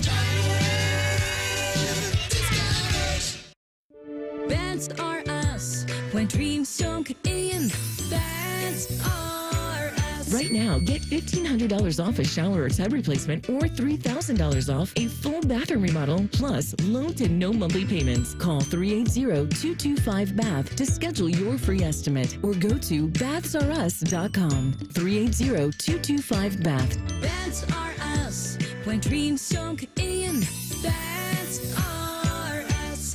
Sound man here. Let me tell you something. I'm on these Germain inter-office emails. At Germain Lexus, during the month of June, they've challenged themselves to sell more cars than they ever have in 1 month. What does that mean? Well, I'm stupid, but to me, that means they're willing to deal, baby. And the memorial cars are on the lot. The ones the golfers drive for the tournament are now available to you. I've been a Germain customer for years, even before I started doing the commercials. If you're in the market, please stop in. Germain Lexus, 2 locations to serve you, Dublin and Easton, GermainLexus.com. Open a money market account at Kemba Financial Credit Union and enjoy a 4.00% APY intro rate until April 2026, 6 times the national average. Maintain easy access to your funds and secure financial stability. Don't miss out. Offer expires July 31st, 2025. Visit Kemba.org. Restrictions apply. Advantage status and $5,000 minimum and $1 million maximum deposit required. APY equals annual percentage yield. Comparison based on FDIC average. Federally insured by NCUA. I can't wait to meet her. Oh my gosh. Put your hands together for new Dr. Pepper Blackberry and Dr. Pepper Blackberry Zero Sugar. There she is! Woohoo! Yeah! It's full Dr. Pepper! With sweet blackberry flavor! Dr. Pepper Blackberry, I'm obsessed with your succulent taste. Please marry me! No! Marry me! Marry me, or I'm gonna freak out! Try new Dr. Pepper Blackberry. It's a pepper thing! 1877 Cars for Kids. KARS Cars for Kids. 1877 Cars for Kids. Donate your car today. Donate today at carsforkids.org. That's cars with a K. Your car can be picked up as soon as the next day. Receive a tax deduction and vacation voucher. 1877 Cars for Kids. Donate your car today. Now accepting donations of land, homes, buildings, or any kind of real estate. T-Bone and Tybus. Well, we have to watch this. I have to. We got to do some research. Yeah, what's going on? Orgasmic meditation. A lot of people are calling this show, Tybus, orgasmic meditation. T-Bone and Tybus Mornings on the Fan is sponsored by Awaken 180 Weight Loss. Hello, it's John Kozik, founder and president of TurboTrack Realty. Do you want to sell your property, however, you need a little help getting through the process? Let's say you have years of belongings in the home. It needs a lot of updating, you're overwhelmed, and you may need help finding a place to go. I will help you. Visit us today at TurboTrackRealty.com or call me now for an all-cash offer and, more importantly, the help you need at 614-470-2000, 614-470-2000. Did you know 38% of Ohio's teenagers have spent money on gambling in video and online games? Items like mystery boxes, skins, and spin to win mimic gambling, putting children at a higher risk of experiencing a gambling disorder as an adult. So get in the know about youth gambling and start the conversation with discussion guides, parent resources, and more at changethegameohio.org. That's changethegameohio.org. Fan weather. From the Logan AC and Heat Services Weather Center. I'm meteorologist Aaron White with your 10 weather impact forecast here for today. On your Monday, we're tracking plenty of sunshine, another hot one. Highs around 96 this afternoon, but with that humidity, it's going to be feeling like it's over 100 here through the afternoon. So stay cool and stay hydrated here today, but also for the next several days. Tracking a high near 97 here for Tuesday, 94 on Wednesday, and staying into the 90s for the rest of the week, but also looking at chances for showers and storms by Thursday and Friday. And that's a look at your 10 weather impact forecast here on 97.1 The Fan. The 2 most mature people working at the radio station, and that's just because they wear pants. The pervert and the skivvies. Rothman and Ice. Weekdays at noon. The Fan. Find us on YouTube. Search WBNS Radio and you can see what Bo looks like. But only if you subscribe. This is Bishop and Friends. It is hot out there. So just, I don't think it can be said enough. Hydrate, sunscreen, stay inside, and keep listening to the Fan all day. And then you won't have to worry about the sun. If you're inside, you can watch us on YouTube. I don't know if you knew that was a thing. Bishop and Friends, this program is sponsored by Diamond Seller, your true jeweler for over 78 years. Reeser, Baker, Dillon were your substitute teachers this week. Bo's on vacation. I wonder what people did before sunscreen. How did they protect themselves from the sun? So I saw a guy on Instagram rubbing beef tallow on his nose and cheeks, and I feel like, boy, that feels a lot like rubbing Crisco on your face. Like you're just going to get cooked more. Sure. Yeah, you probably smell great, but you also might sizzle just a little bit more. Speaking of sizzling, our YouTube chat has been pretty hot. Got a little debate going on since in there. We talked about 2012 and the Ohio State football team and Urban Meyer's comments about how that still kind of sticks in his craw, that Ohio State did all of their self-imposed stuff for the NCAA to only have them come back and say, well, you're banned from postseason play in 2012. It's an unbeaten season, like it would have put Ohio State against Notre Dame in the BCS championship, to which Ohio State has a pretty good shot of winning that game. I think the Buckeyes weren't world beaters that year, but if you're Urban Meyer in his first season in Columbus, yeah, you're probably still miffed because that's just another championship you might have added to your legacy. NCAA doesn't have any teeth. They don't know if the College Sports Commission, something birthed out of the House versus NCAA settlement, will have subpoena power that will give them teeth to enforce what are probably going to be contracts written between players and schools, players and collectives, which are now part of athletic departments and conferences contracting with each other to follow the rules. Cardinal says, one last thought about all of this. That team up north will never get penalized.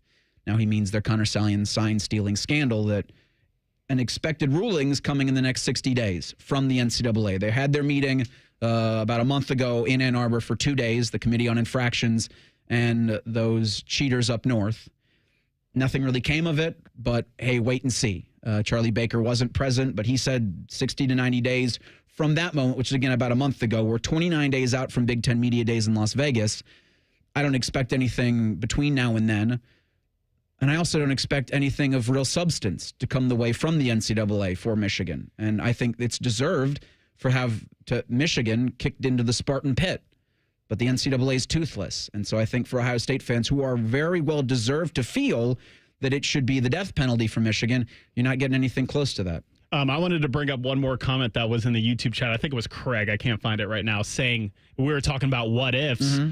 What if those suspensions don't happen in 2011 and Terrell Pryor and company are able to play that whole season? They were set to be a pretty dang good team in 2011 before all that stuff happened. So that's another what if in the multiverse of Ohio State football.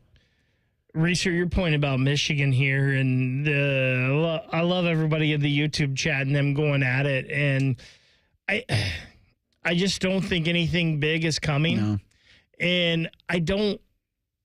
Like, to me, I've said this before on the show, to me, when this all came out and you didn't have Connor Stallions in 2023, and Ohio State had a chance to shut them up on the field, and they didn't, I was done with all this then. Sure. Because chances are they weren't cheating then, and they still beat you. So I was done. But how long do we need to go down the road and go back and punish them for 2022? And also, you're saying we want to take wins away. We want them to vacate titles. And I've talked about this before. I loved Buckeye basketball growing up. It was my favorite thing back then. 99, there's not a banner that says Ohio State. It's not on the Final Four banner anymore. 99, it's not there in the shot.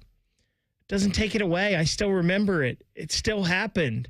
I still remember all that team. I still love that team with Michael Redd and Scooney Penn and Boban Savovich and Ken Johnson and George Reese. It still happened. You can say it didn't, but it still did. So I don't understand, would it be fun to be well, you lost all these wins, Michigan. You're not the most winningest team in the country anymore.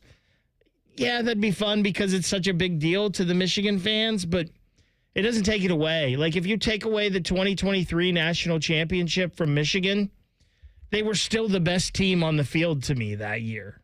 So I don't know. I don't know what that does. And you even had, after Michigan beat Washington in that championship game, Charlie Baker say, we saw it on the field. And other comments that he had made me believe that they have no interest in stripping the Wolverines of that 2023 national championship.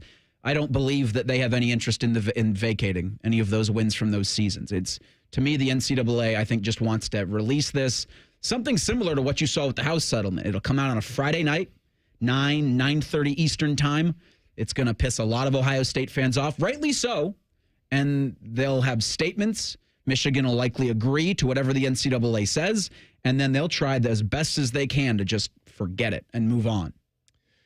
In life, because life is never fair, right? Yeah. Life isn't fair. And usually the best way when life isn't fair to handle that and get back at someone when it's not fair is to just go ahead about your business. And Ohio State did that. Then Ohio State wins the national championship this past year. I feel like Ohio State fans just need to move on from this. Like, it's in the past now. Let's leave it there, and let's just continue to whoop on them and win championships moving forward. Do you think Ohio State fans would be as salty about this, for lack of a better term, if we weren't in the middle of a long losing streak against Michigan? Yeah, you beat Michigan this past November, and I don't think it's an issue. If they're doing sign stealing 10 years ago in the middle of 18 and 20 years, something along those lines, do we care as much? I don't think so. No, because it affects you, right? Like, it directly affects you. Like, if they're stealing signs and you still beat them, who cares? But, whoa, they're stealing signs. That's why we lost to them. But that's my... Was it or not? I don't know, but... That's my point, though, is because everyone wants to act like they need to do the just thing, but I think it has a lot to do with also to losing to them. If they were cheating and Ohio State was still beating them, I don't think people would be, calling for justice as much. No, they wouldn't be. That's the thing right there is... And listen, you won the national championship and you lost to them, and they're always going to dig at you for that. And Ohio State fans can always dig back on Connor Stallions, but I just think it's better for Ohio State. Like, I don't really care what comes to Michigan and out of this because it's done, it's over with, it's in the past. I think we should all just move on. I think Tyrion Lannister might have said it best in Game of Thrones, quote, "If you want justice, you've come to the wrong place." I think you'd say something similar to Wisconsin football. They filed a lawsuit last week claiming the Miami football team broke the law by tampering with a Badgers player. We know that to be freshman defensive back Xavier Lucas, who in the span of a week was in a Wisconsin uniform, and then he showed up on Miami football social media in a Hurricanes uniform. It's a first-of-its-kind legal attempt to enforce the terms of a financial contract between a football player and his school, which is bold territory I'm not sure Wisconsin has the stones to walk into. Lucas left Wisconsin and enrolled at Miami in January after saying the Badgers staff refused to enter his name into the transfer portal back in December. In the complaint, Wisconsin claims a Miami staff member and a prominent alum met with Lucas and his family at a relative's home in Florida and offered him money to transfer shortly after Lucas signed a 2-year contract with the Badgers in December. Now, he didn't sign the contract with the Badgers, but he signed a contract with the Collective for a name, image, and likeness deal. And as another thing birthed from the settlement, the House versus NCAA, is a lot of schools are moving their collectives in-house under the athletic department umbrella. Lawsuit states Miami committed tortious interference by knowingly compelling a player to break the terms of his deal with Wisconsin. I say to you, Badgers, good luck.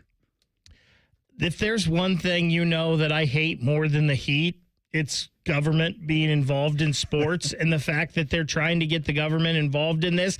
Wisconsin and the NCAA and everyone else does not want this lawsuit because of the one sentence you said, Reese.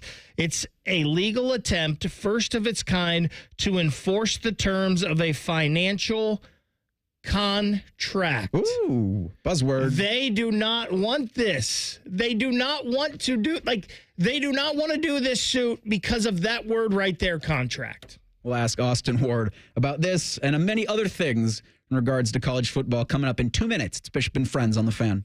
Hey, it's Anthony for my friends at Germain Honda of Dublin. Summer savings, Rich is backing it up. He has rates as low as 0% and leases starting from $249 a month. How about a 25 Honda HR-V LX CVT two-wheel drive? Lease it for only $259 a month. 36 months, 30,000 miles with only $30.39 down. And all trades deserve a sweetener. He's giving you an extra $1,000 for yours. See them for all the details. Germain Honda of Dublin, Sawmill Road, just south of 270. This is 100% employee-owned now. It gives them a sense of pride It's always been a family business. We've benefited as owners from the work of all of these great employees for so long. Well, now everybody's an owner, so now everybody has a stake. It really is the culmination of the family business. The family just got bigger. We all know there's a difference between working for a paycheck and working for something that belongs to you. Call Rizzotti today at 777-4806. Hey guys, don't waste time and money with low-quality online TRT that charges you over $100 just to start. Visit the TRT experts today at Low T Center for a free consultation and free test. The treatment is personalized to your body, and most major insurance is accepted. And you'll get the freedom to choose if you want in-center care or at-home treatment. Looking to lose weight? Get a free B12 shot when you start prescription treatment. The offer is limited, so book now at fixmylowt.com. That's fixmylowt.com. Hello, I'm Joe Cordell, founder of Cordell & Cordell. Divorce is complicated, especially when your small business or professional practice is involved. At Cordell & Cordell, we understand that these assets raise unique valuation and allocation issues. For 35 years, we've helped doctors, lawyers, and small business owners navigate divorce with confidence. Call us at Cordell & Cordell. Let me tell you, I understand on a personal level, your business is much more than a job. It's your legacy. 10 West Broad, Columbus. CordellCordell.com. Bishop and Friends is sponsored by Diamond Seller, your true jeweler for over 75 years. The Fan, Ohio sports destination. He knows everything about the Buckeyes. He's been offered tens of dollars by a certain team to spill his secrets. He's told that certain team to go to hell. Damn you all to hell! He's Austin Ward. And you can see his gorgeous face on The Beat with Jeremy Birmingham on 10 TV Plus and on YouTube. Wherever it is you get your podcasting, you can also download the audio version of those two gentlemen breaking down everything Ohio State related. Austin, thanks so much for the time this morning. In the last segment, we were talking about Wisconsin suing Miami for tortious interference with one of their football players. Who can come out looking good, if anybody, from this?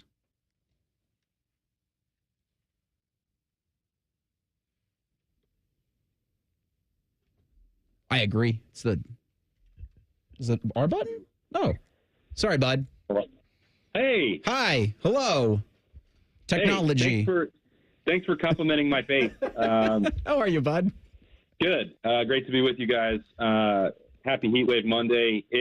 I don't know if anyone is necessarily going to look good coming out of this lawsuit, but I think there is a rooting interest for college football fans, for fans of college athletics, and that is that Wisconsin, I think, needs to be able to have that contract upheld and be able to apply it without fear of not just the tampering implications, but if all the facts, and like Wisconsin has been very detailed so far in what they've released to the public about how this contract was structured and that there were multiple years involved. This is the way that everything seems to be going with the House settlement and sort of without going full-scale collective bargaining and employment status, which we seem to talk about just about every Monday on Bishop and Friends. But if you want to be able to live in this world where you are, signing terms and that they're going to be applied and upheld and that people aren't just going to be able to break, whether that's schools or the players, that these contracts are actually worth something beyond just the paper that they're written on, I think Wisconsin needs to be able to win this suit. Because if they don't, well, then players are going to be able to go transfer it at any moment, any drop of a hat. They don't need it. The transfer portal will cease to exist.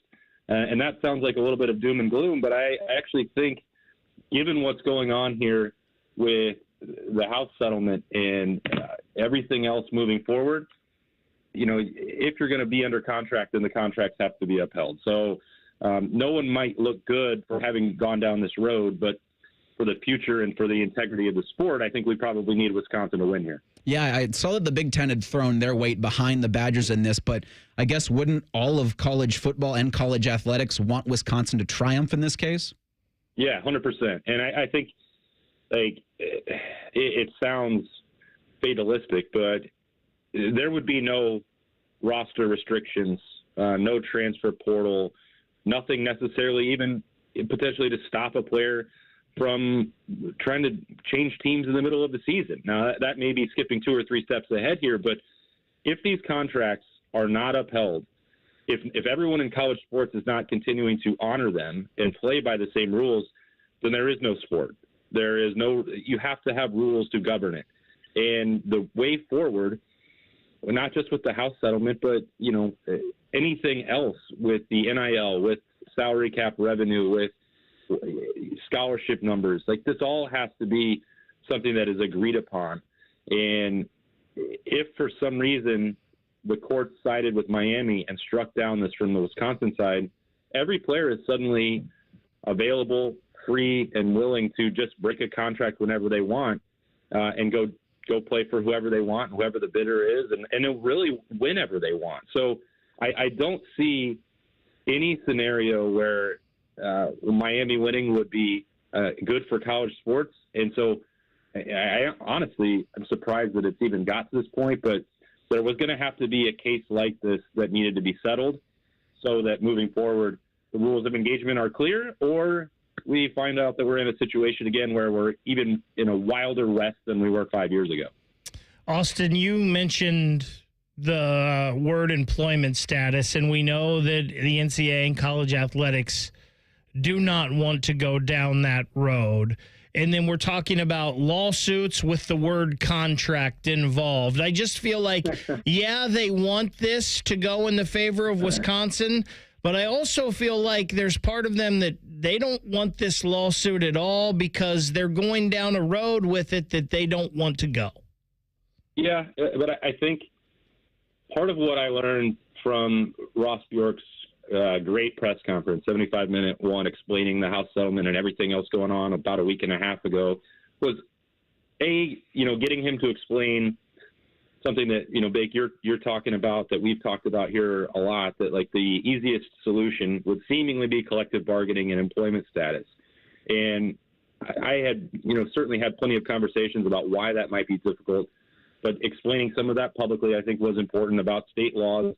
And so basically the CSC or the NCAA are kind of unable to get that done on their own. And I think that having a case like this where you have two major college institutions suing each other over contractual status may be enough to get the attention even more. Not that it hasn't been already. We've had way too many hearings, dozens of them, in the nation's capital, arguing and trying to find a way forward and getting nowhere. But this may be one that sort of raises that to the level of, okay, it needs to be antitrust or whatever. You have had to have these things litigated, which is what the House settlement was, and why there seems to be more, binding arbitration and more teeth behind what that settlement actually means. So, hopefully that's the case. Again, I don't have a law degree.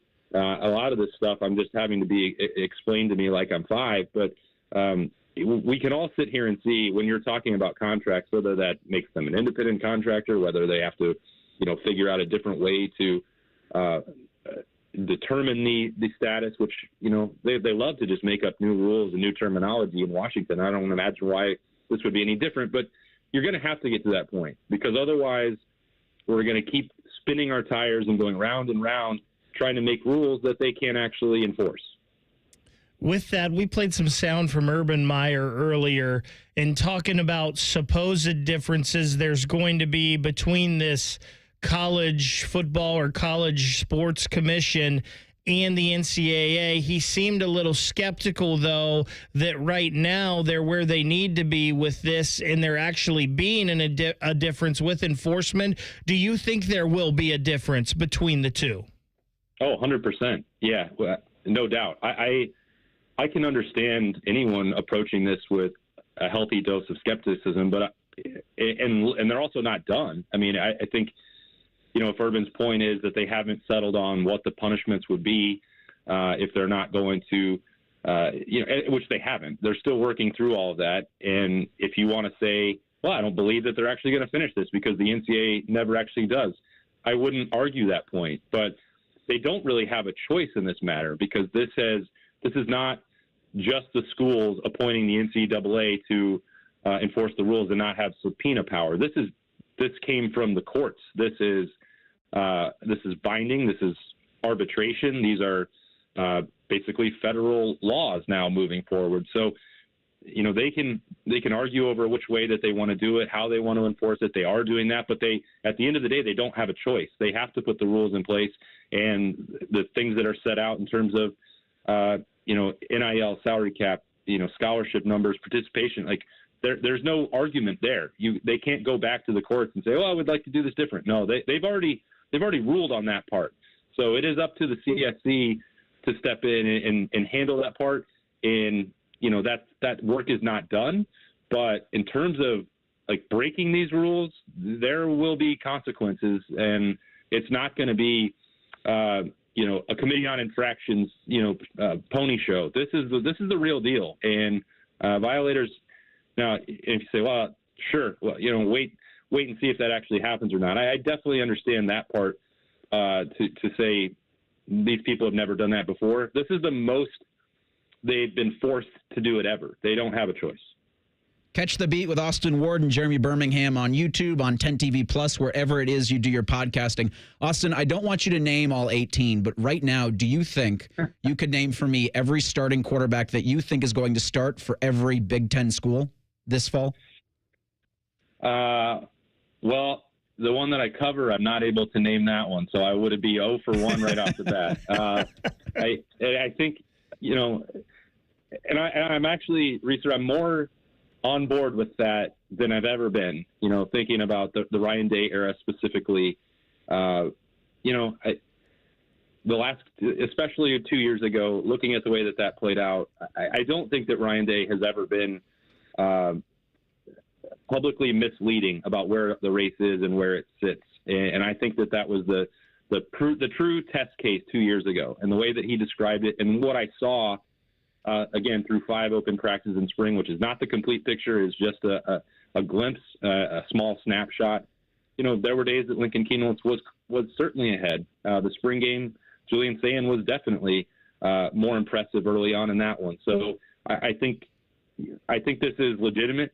I would tend to side that Julian Sayin has more high-end potential and would eventually take this job. But when you're talking about the most important one out of those 18 teams with their starting quarterback battle, I do think that they have to get into a couple weeks of training camp before everyone knows where that's heading. But you also don't want to wait until the end of August, because you're not starting with a tune-up game. You're starting with Texas, as we all know. So I don't think I can name them all, and I'd start 0 for 1 with the most important one to all of us here. Austin, real quick, and you can't say less noon games or more night games. If you could change one thing to increase the atmosphere at the Shoe, what would it be? I honestly believe that people would be, no matter when they started, they would be more engaged and they'd be more willing to stay from start to finish if they simply adjusted the concession prices. I've tried to think about this in a way that is practical and applicable for Ohio State to do it. And I just keep going back to, my wife and daughter's experience at Atlanta at Mercedes-Benz Stadium for the national championship game, where it's like, yeah, well, you're actually going to buy more food. You're going to buy more drinks. You're going to be more willing to stay or go early and stay later. And the Atlanta, with Arthur Blank and that franchise, they found that people buy more concessions overall when you charge less money. So, I don't think I'm ever the right person to answer it directly for what it's like for the fans out there in the seats and paying their hard-earned money. Because, as we say a lot on the Buckeye Show, I am a press box snob, and I don't have to deal with a lot of those issues. But based on what I've seen, and I think some of the, issues that they've had maintaining a crowd throughout the second half of some games where they get a little out of hand, and I certainly understand the desire to leave. But if your choice was, hey, maybe like a $3 to $5 hot dog or $5 drink, you might be more willing to stay there than just go somewhere else where you could be paying even more. So I don't know if that's the perfect solution for it, but that's definitely big where I would start. A press box snob on football Saturdays only, a man of the people, the other days out of the year. Austin Ward, Jeremy Birmingham do the beat every week. You can get it on YouTube and on 10 TV Plus. Get it wherever you do your podcasting as well. Austin, thanks so much for the time today, bud. Yep, see you guys. And he joins us courtesy of the Bryant Heating and Cooling Systems fan guest hotline. All right, so I had one button oopsie daisy at the beginning of this segment. Let's see if I can make good on some button responsibility coming up. Thing or not a thing next. It's Bishop and Friends on The Fan. Head to 971thefan.com to listen on demand and subscribe to all our podcasts. Wasting time has never been easier. The Fan, Ohio sports destination. Stop feeling embarrassed about thinning hair and start looking and feeling your best with Hair Grow by New Nordic. Online at Amazon, Walmart.com, and NewNordicUSA.com, or at your local CVS. At Kroger, we've lowered prices on over 1,000 items across our stores so you can save even more. Whether you're shopping in-store or online at Kroger, we've lowered prices on thousands of the items your family wants and needs. And with lower prices, your dollar goes further every time you shop with us. Kroger, fresh for everyone. Right now, Heritage Farm boneless chicken breasts are on sale for just $2.49 a pound with your card. Kroger, fresh for everyone. I'm an old school Joe. I never lay juice I don't want to lay. I don't hate my money like that. I'd rather lay minus 108 than minus 110, wouldn't you? Prime Sports is Ohio's full-time reduced juice sportsbook. Download the Prime Sports Ohio app or visit our website, primesportsbook.com. Get a welcome bonus to match your initial deposit up to $400 in bonus bets. And be a member of the Prime Sports family. Terms and conditions apply. Visit website for details. Must be 21 and present in Ohio. Gambling problem? Call 1-800-GAMBLER. Hi, Zoe Saldana. Welcome to T-Mobile. Here's your new iPhone 16 Pro on us. Thanks. And here's my old phone to trade in. You don't need a trade-in. When you switch to T-Mobile, we'll give you a new iPhone 16 Pro. Plus, we'll help you pay off your old phone up to $800, and you still get to keep it. There's always a trade-in. Not right now at T-Mobile. I feel like I have to give you something in return for karma. That's okay. I don't really have much in my purse. Oh, let's see. Hand sanitizer. It's lavender. I'm good. Seriously. Let me check this pocket. Oh, mints? Really, I'm fine. Oh, I have raisins. I'm a mom. Wait one sec. I've got cupcakes in the car. It's our best iPhone offer ever. Switch to T-Mobile. Get a new iPhone 16 Pro with Apple Intelligence on us. No trade-in needed. We'll even pay off your phone up to $800. With 24 monthly bill credits, new line, $100 plus a month of experience beyond finance agreement, $999.99 and qualifying ported. For well-qualified plus tax and $10 connection charge. Pay off via virtual prepaid card below 15 days. Credits end and balance due if you pay off early or cancel. See T-Mobile.com. Hey, it's Anthony. Comfort is king. We all strive for it, but life gets in the way. You know that. And oh, my aching feet is not just a cliche. That's why the Good Feet store, in my opinion, has the best arch support solutions engineered to help you and me live the life we love without pain. For more than 30 years, they've taken great pleasure in helping thousands discover the comfort they've been dreaming of. I'm a customer. I have their 3-step system put right into all my shoes. They support, balance, and strengthen my feet and really guide them right into their ideal position. Every step I take, every move I make, I get relief. Not from the song, although I love that, but from my personally fit arch supports from the Good Feet store. Your free fitting is designed to help them understand you, your pain and your discomfort, your personalized system. You'll walk out wearing your new arch supports hassle-free and begin living the life you love without pain. The Good Feet store on Stringtown Road in Grove City or Polaris Parkway. Learn more at goodfeet.com. They were national champs on the football field, but how far can they hit us softball?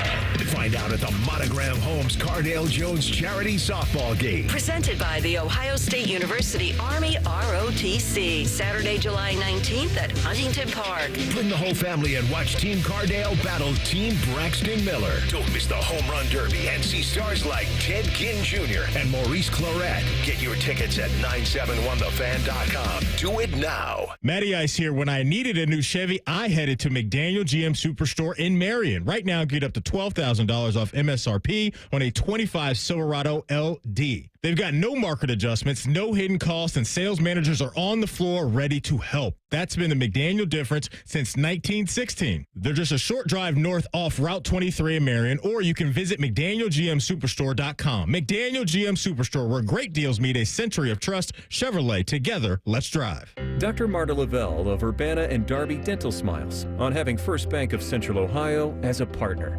It has been great working with First Bank of Central Ohio. They helped me achieve a huge goal, becoming a business owner. The bank made it so easy. They helped me through the whole process. It's been great ever since. Experience what it's like to be first at First Bank of Central Ohio. Visit fbcentralohio.com for more details. Member FDIC, an equal housing lender. Want to know anything about the Fans contest, how to win, or what's up for grabs? Check out 971thefan.com. The Fan, Ohio's sports destination. The best hair on the air. You're listening to Bishop and Friends.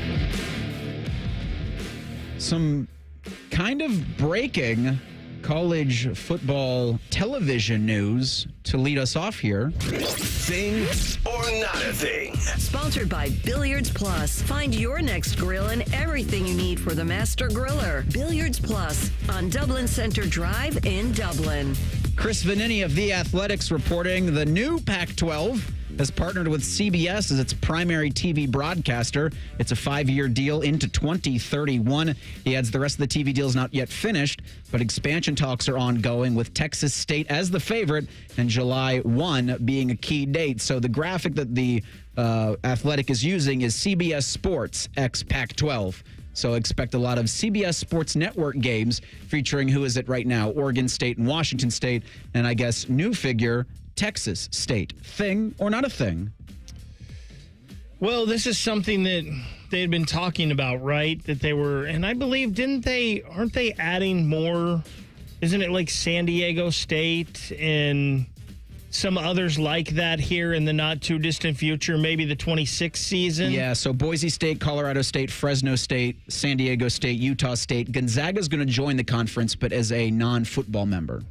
Yeah, so, I mean, listen, sports rule the ratings. So now CBS can have the Big Ten at 3:30.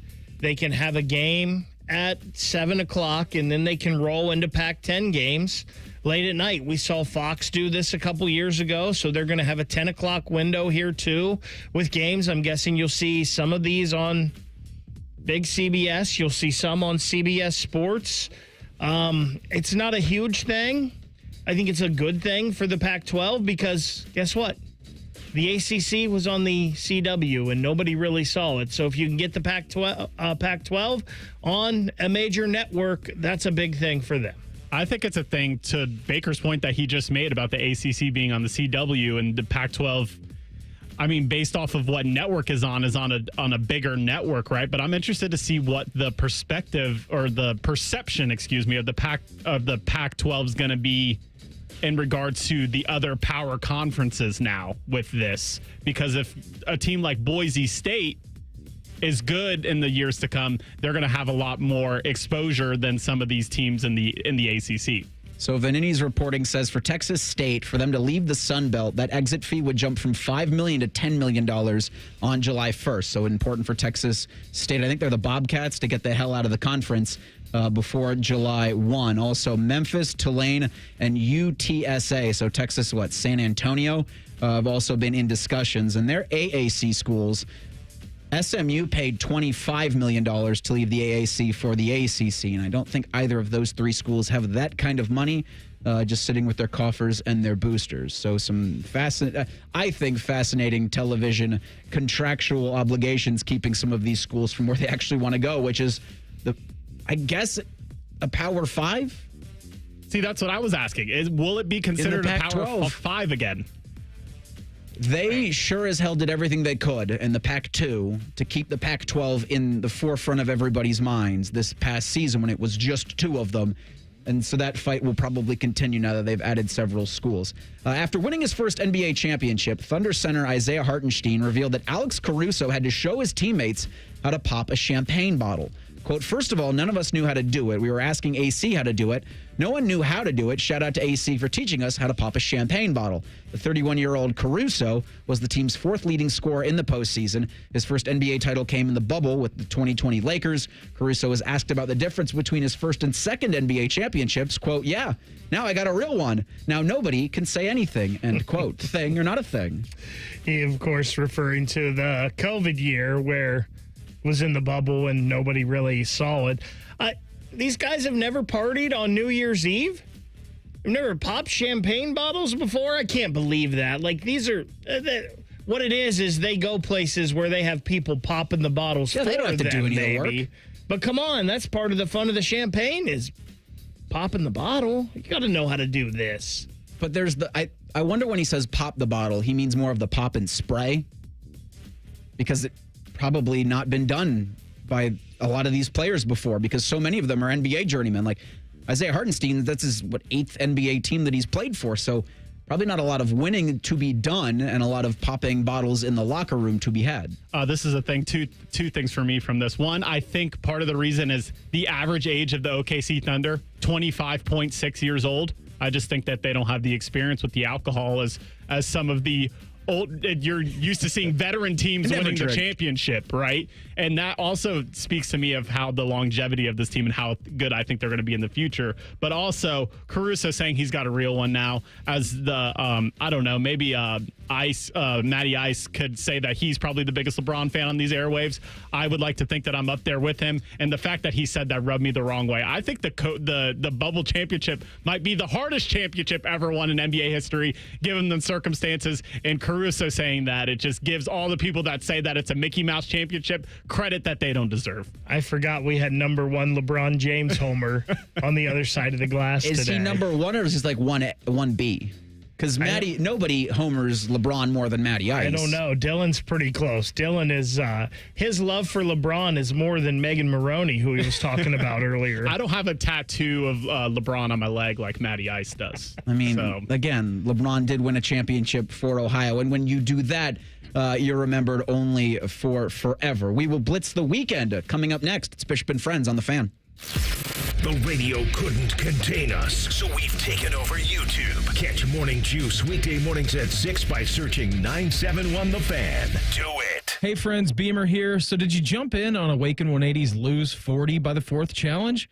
Well, if you did, a huge congratulations to you on hitting a 40-pound goal in less than 2 months. That deserves some serious celebration. Speaking from experience, I dropped double digits my very first week on Awaken 180, and in just over 3 months, all 70 pounds were gone. Total game changer for me, and the results came lightning fast. Now, if you haven't jumped on board yet, there's no worries. There's still plenty of summer left to lose your 30, 40, 70 like I did, or even 100 pounds or more. I'm not saying you're going to drop 40 pounds next week, but if you have the same week 1 results I had, you'll definitely be on your way. Set your sights in August. Think summer barbecue, golf, the beach, every bit of it fits into your new Awaken 180 lifestyle. Lose weight, love summer, and thank me later. You can start today at awaken180weightloss.com, the official weight loss program of summer. Trust. It's something we all value, but also something that's hard to earn, especially when it comes to your home. In a city like Columbus with so many contractors to choose from, how do you know who to trust with one of your biggest investments? At Newman Roofing, we believe trust starts with character and continues with consistent results. As a family-owned and operated company, we built our reputation on hiring good people, value-driven professionals who treat your home with the same care and respect they'd give their home. Our team is committed to delivering a true white glove experience. That means paying attention to the details, communicating clearly, and doing the job right the first time.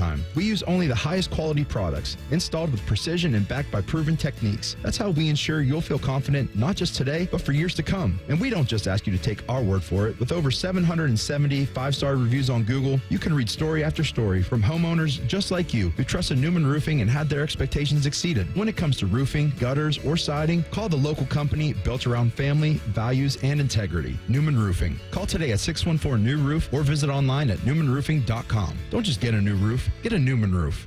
The most common form of treatment for the arthritic joints is normally cortisone injections and gel shots and over-the-counter medications. And most patients have tried all of that and are still in pain. Every day, Dr. Aaron Wolkoff, a QC Kinetics medical director, meets patients who have exhausted every method to get relief. They've been told surgery is their only option. They want to stay away from that path, and they come to us almost as a last hope. So we're using our own body's properties to help manage pain, to help slow arthritis down, keep the patients active with no downtime, and getting back to what they enjoy doing. I mean, I love what I do. QC Kinetics regenerative treatments from our board-certified providers help heal and restore aching joints. No surgery, harmful drugs, or downtime. Call for your free consultation today. Call QC Kinetics, 380-208-4544. That's 380-208-4544. 380-208-4544. Check it. Keno Double Booster is back every Monday in June. For all Keno tickets with Booster purchased between 3 and 5 o'clock, the Booster will be double. Check it. Your winnings could be boosted by as much as 20 times. Don't miss out. Get your Keno ticket with Booster every Monday from 3 to 5 o'clock. Cool. Lottery players are subject to commission laws and regulations. Play responsibly. Check it. This just in from the Lindsay Honda Newsroom. It's our big anniversary sale. 0% for up to 60 months has been extended on all new Hondas. Drive a new 2025 CR-V LX all-wheel drive with 0% financing. Lower your rate, lower your payment. Save thousands on hundreds of new Hondas when you buy now. With so many Hondas, why would you go anywhere else? Shop the big, the beautiful Lindsay Honda now. Visit lindsayhonda.com for details. Adam Schefter here for Vivid Seats, your ultimate destination for all your sports and concert needs this summer. With a game-changing rewards program and an unbeatable selection of tickets, they make it easy for every fan to watch their favorite teams and players in action. Catch every home run and thrilling comeback in person from your favorite seat. Plus, every ticket is backed by a 100% buyer guarantee, giving you peace of mind with every purchase. Visit VividSeats.com or download the app today. Vivid Seats, the official ticketing partner of ESPN. Every great team has its core players, but when the season gets tough, adding the right free agent can make all the difference. The same goes for business. At Robert Half, we found that 67% of companies surveyed plan to increase their use of contract talent to handle workload peaks and backlogged projects. With Robert Half's specialized recruiters' experience, combined with our award-winning AI, you can quickly find the skilled candidates you want. At Robert Half, we know talent. Discover how we can help at roberthalf.com/talent. Broadcasting from the Lindsay Honda Studios. Honda makes the cars. Lindsay makes the difference. Visit lindsayhonda.com. WBNS-FM, HD1 Columbus. The Fan. Sports Center. Good morning. I'm Eric Reeser. The Thunder beat the Pacers 103-91 last night in Game 7 of the NBA Finals. They're champions of the association for the first time since moving from Seattle. OKC's the early betting favorite to repeat as NBA champs in 2026. The Knicks and Cavs have the second best odds. The Rockets are fourth. Houston acquired Kevin Durant on Sunday from the Phoenix Suns in exchange for 2 players, a first-round pick, and 5 future second-rounders. That first-round pick's the 10th overall selection in Wednesday's NBA draft that'll be held in Brooklyn. The Mavericks had the first overall selection. In baseball Monday, the Reds welcome the Yankees to the Great American Ballpark. First pitch is 7:10. You can hear it on the Fan after the Buckeye show. Cincinnati won their finale in St. Louis yesterday 4-1. As for the Guardians, Cleveland shut out the Athletics 3-0 in Sacramento yesterday. They're off Monday. They'll host the Blue Jays on Tuesday. Breaking sports news when it happens on the Fan, Ohio sports destination. Bo knows many people. He talks to the interesting ones on this show. This is Bishop and Friends. So I'll have my Oklahoma City Seattle Supersonics correction coming up in the Weekend Blitz. But just a couple of things from that last segment in regards to the new Pac-12 and the CBS media deal. It's going to extend their rights partnership through 2030-2031. CBS and Paramount Plus will televise Pac-12 title game and a minimum of 3 regular season games. Undetermined number of football games will also air on CBS Sports Network. So this feels again to me like the Pac-12 continuing that push that no, we're Power 5 now. We're a power conference.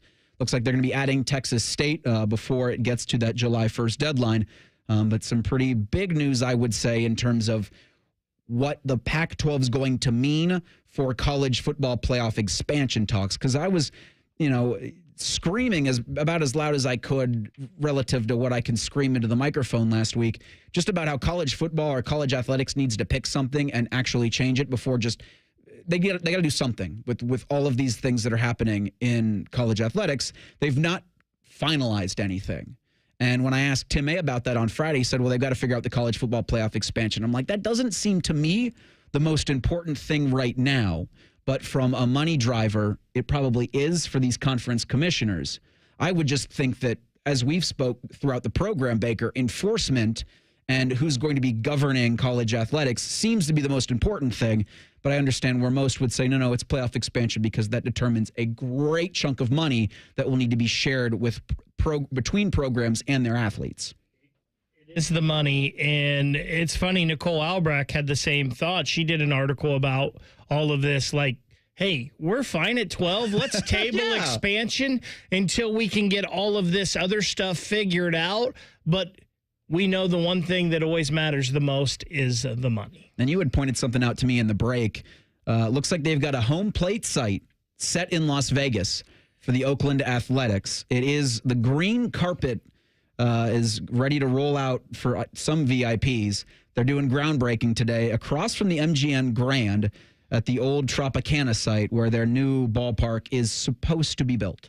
It's pretty cool that you see where the home plate is, and you can look out like where the outfield will be in the Mandalay Bay as off in the distance. Now, I don't know if you'll see it because it's going to be like a retractable roof stadium. The renderings of it are pretty awesome. But, hey, the Athletics, they might have a city with their name on the MLB page here soon. I mean, the renderings of this stadium look gorgeous. It's just a shame what they did to Oakland. It's a shame that the Oakland Athletics are doing a couple of seasons in Sacramento. I know the Guardians took 2 of 3 in Sacramento over the weekend. Like, the Athletics in Sacramento just sounds wrong. Yeah, I was doing updates last week, and I accidentally said that the Guardians would be in the Bay. Sacramento's not in the Bay. But they will, soon to be in Las Vegas, and if they're going to be breaking ground, it must mean they are closer to having enough money to actually finish that stadium that's going to be in Viva Las Vegas.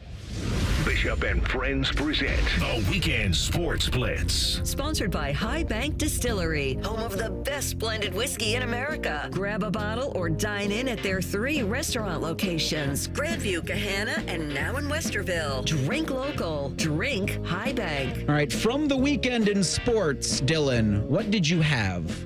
So me and Baker were on Fan Sports Sunday yesterday, and I gave out free money. I told people to lay the points with OKC and to take the under, and both of those hit. I just really felt like OKC was the better team, and they were going to take the series. I also said yesterday it reminded me of the Denver series where it went 7 games, but they kind of pulled away in Game 7.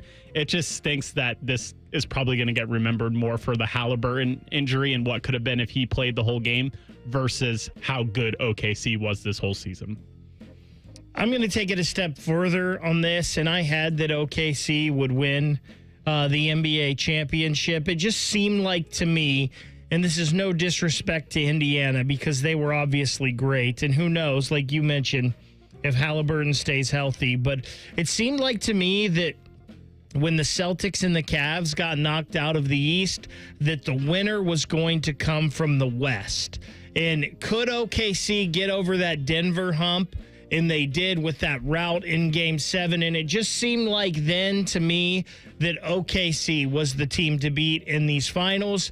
And they ended up proving last night with that strong second half. More importantly, that strong third quarter. Yeah, I also had the Thunder, I think, because it was, I don't know, obvious is the right word. But after Game 6, I was rooting for the Pacers because I just wanted to see Tyrese Haliburton finish the whole thing. And I do think you're right, Dylan, in that like his injury late in the first quarter does overshadow a dope team, a great run by the Oklahoma City Thunder, and what it is going to set up, I think, for future dominance in the Western Conference, despite the Rockets landing Kevin Durant. But I also had that the Guardians are just going to keep doing these ups and downs for the rest of the season. You win a chunk of games, you lose a chunk of games. Like, they're just an okay baseball team, and they're going to keep doing okay things for the rest of the season. That begins tomorrow against the Toronto Blue Jays. Dylan, what did you not have?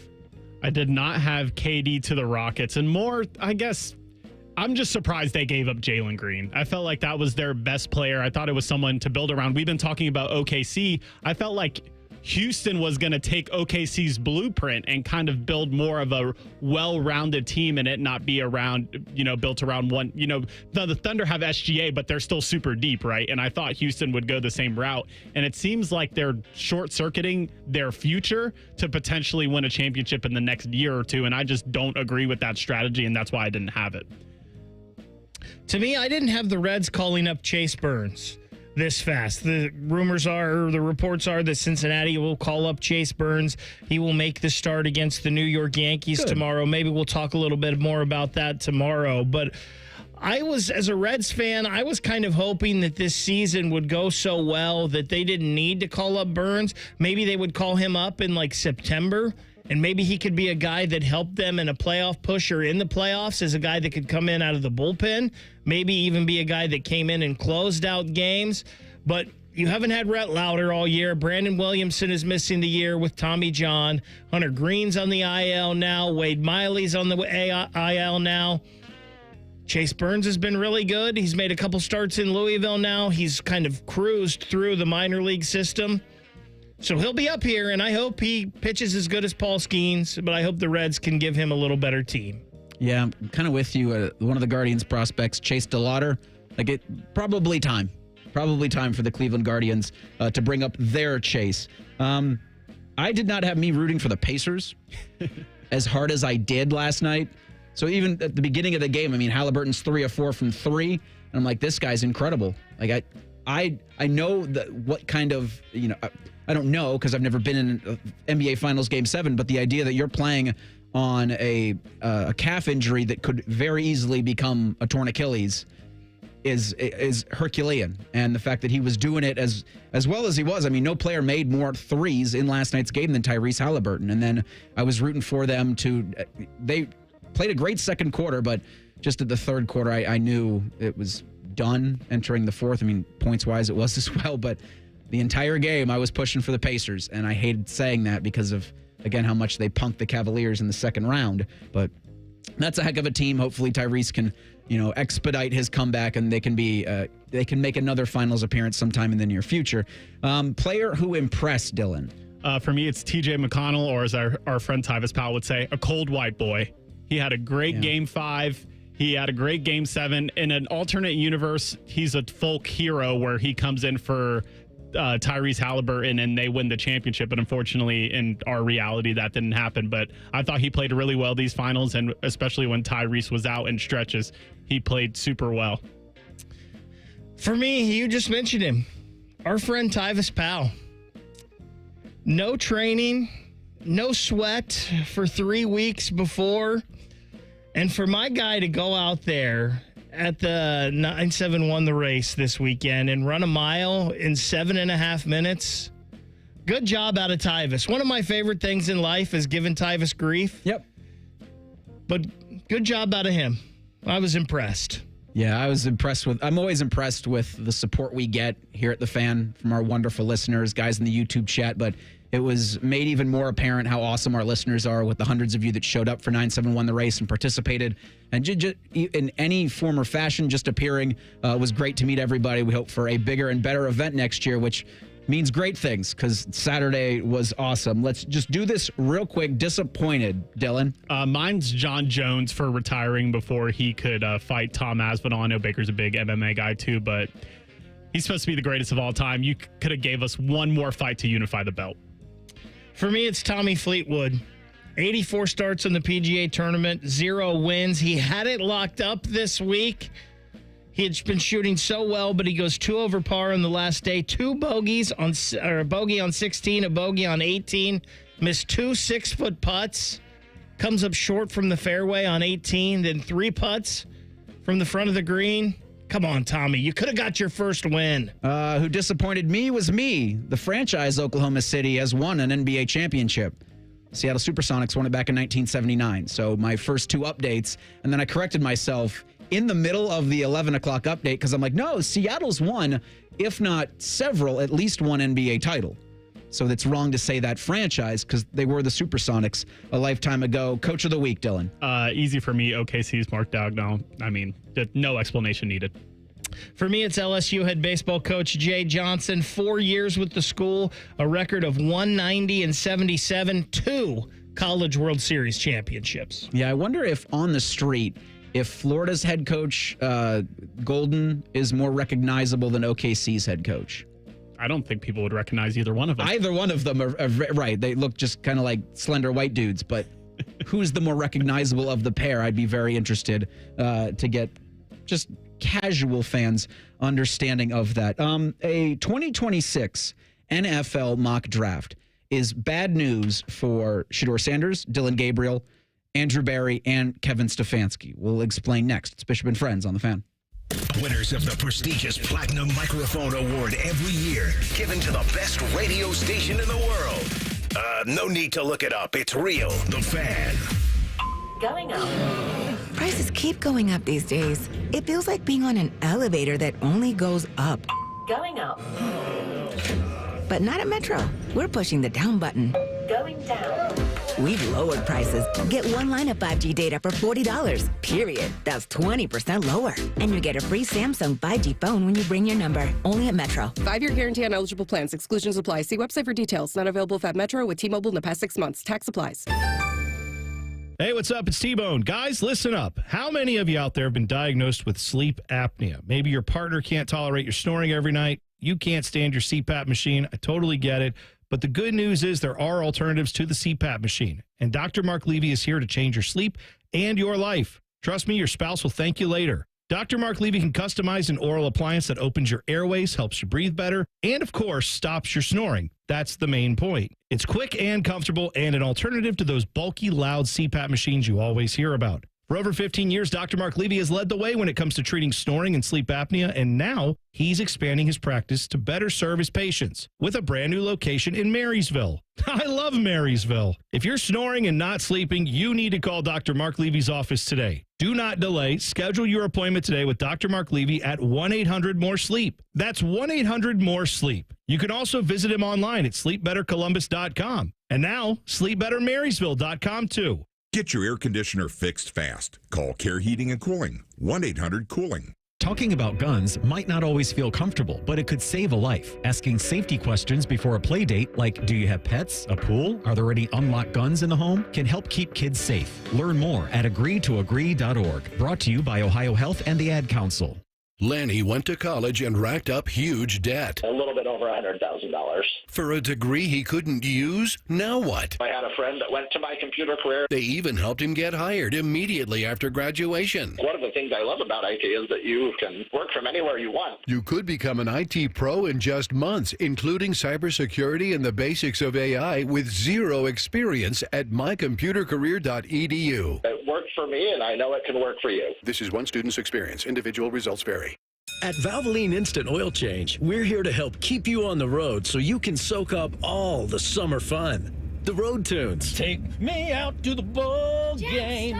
Hotel pools. Emergency ice cream stops. The sunscreen and bug spray everywhere. At Valvoline Instant Oil Change, we're here for it all. So stop in for a quick oil change before you go. Only takes about 15 minutes. No appointment needed. Join Rothman and Ice every Thursday at 2:30 for Gold Jacket Thursday. Presented by the Pro Football Hall of Fame. A new Hall of Famer joins the show every week. But not OJ, because he's dead and probably a murderer. The Fan. 2 hours ago, Kyle arrived at the bar. Hey, what's everyone drinking?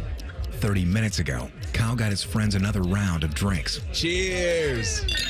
5 minutes ago, Kyle decided to drive home drunk. A minute ago, a law enforcement officer pulled up behind Kyle. Sir, have you been drinking tonight? A chain of events that began 2 hours ago is about to change Kyle's whole world. Drive sober or get pulled over. Paid for by NHTSA. Hello, it's John Kozik, founder and president of TurboTrack Realty. Do you want to sell your property? However, you need a little help getting through the process? Let's say you have years of belongings in the home. It needs a lot of updating, you're overwhelmed, and you may need help finding a place to go. I will help you. Visit us today at TurboTrackRealty.com or call me now for an all-cash offer and, more importantly, the help you need at 614-470-2000, 614-470-2000. Fan weather. From the Logan AC and Heat Services Weather Center. I'm meteorologist Aaron White with your 10 weather impact forecast here for today. On your Monday, we're tracking plenty of sunshine, another hot one. Highs around 96 this afternoon, but with that humidity, it's going to be feeling like it's over 100 here through the afternoon. So stay cool and stay hydrated here today, but also for the next several days. Tracking a high near 97 here for Tuesday, 94 on Wednesday, and staying into the 90s for the rest of the week, but also looking at chances for showers and storms by Thursday and Friday. And that's a look at your 10 weather impact forecast here on 97.1, The Fan. The Big Nine was a sad, incomplete place. Enter Ohio State. The rest is history. The Buckeye Show. Weeknights at 6. The Fan.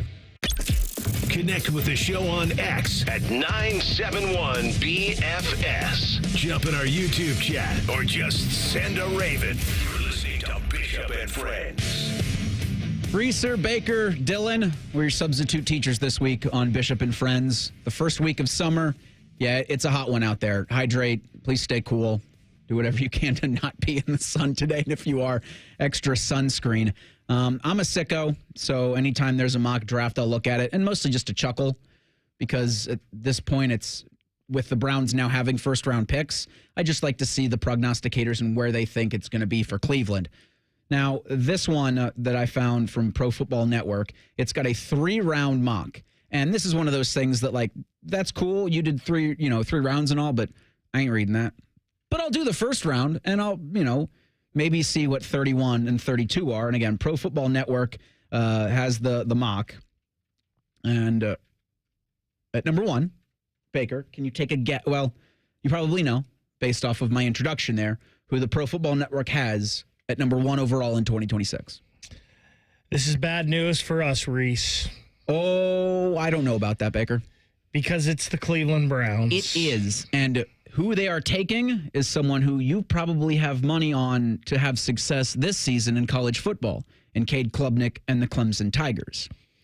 I do like Cade Klubnik. I mean, we kind of forget, right, that Cade Klubnik was the number 1 quarterback coming out in his class. He was in the 22 class, and once Quinn Ewers reclassified to that 21 class, Cade Klubnik was the number 1 quarterback in his class. And listen, he had a Heisman Trophy type season last year. 3,600 yards, 36 touchdowns, only 6 interceptions. Now, we remember the Georgia game at the start of the season where it didn't look great, and I think Georgia was just more, at that point in the season, totally outmanned. They were ready to come out of the gate whooping ass. They just outmanned. But this Clemson team, they've got a lot of good things for him this year, and I think Cade Klubnik's a really good quarterback. Now, I don't know how that translates to the NFL level. I don't know if I've watched him enough to really have an opinion on how he'll translate to the next level, but this quarterback class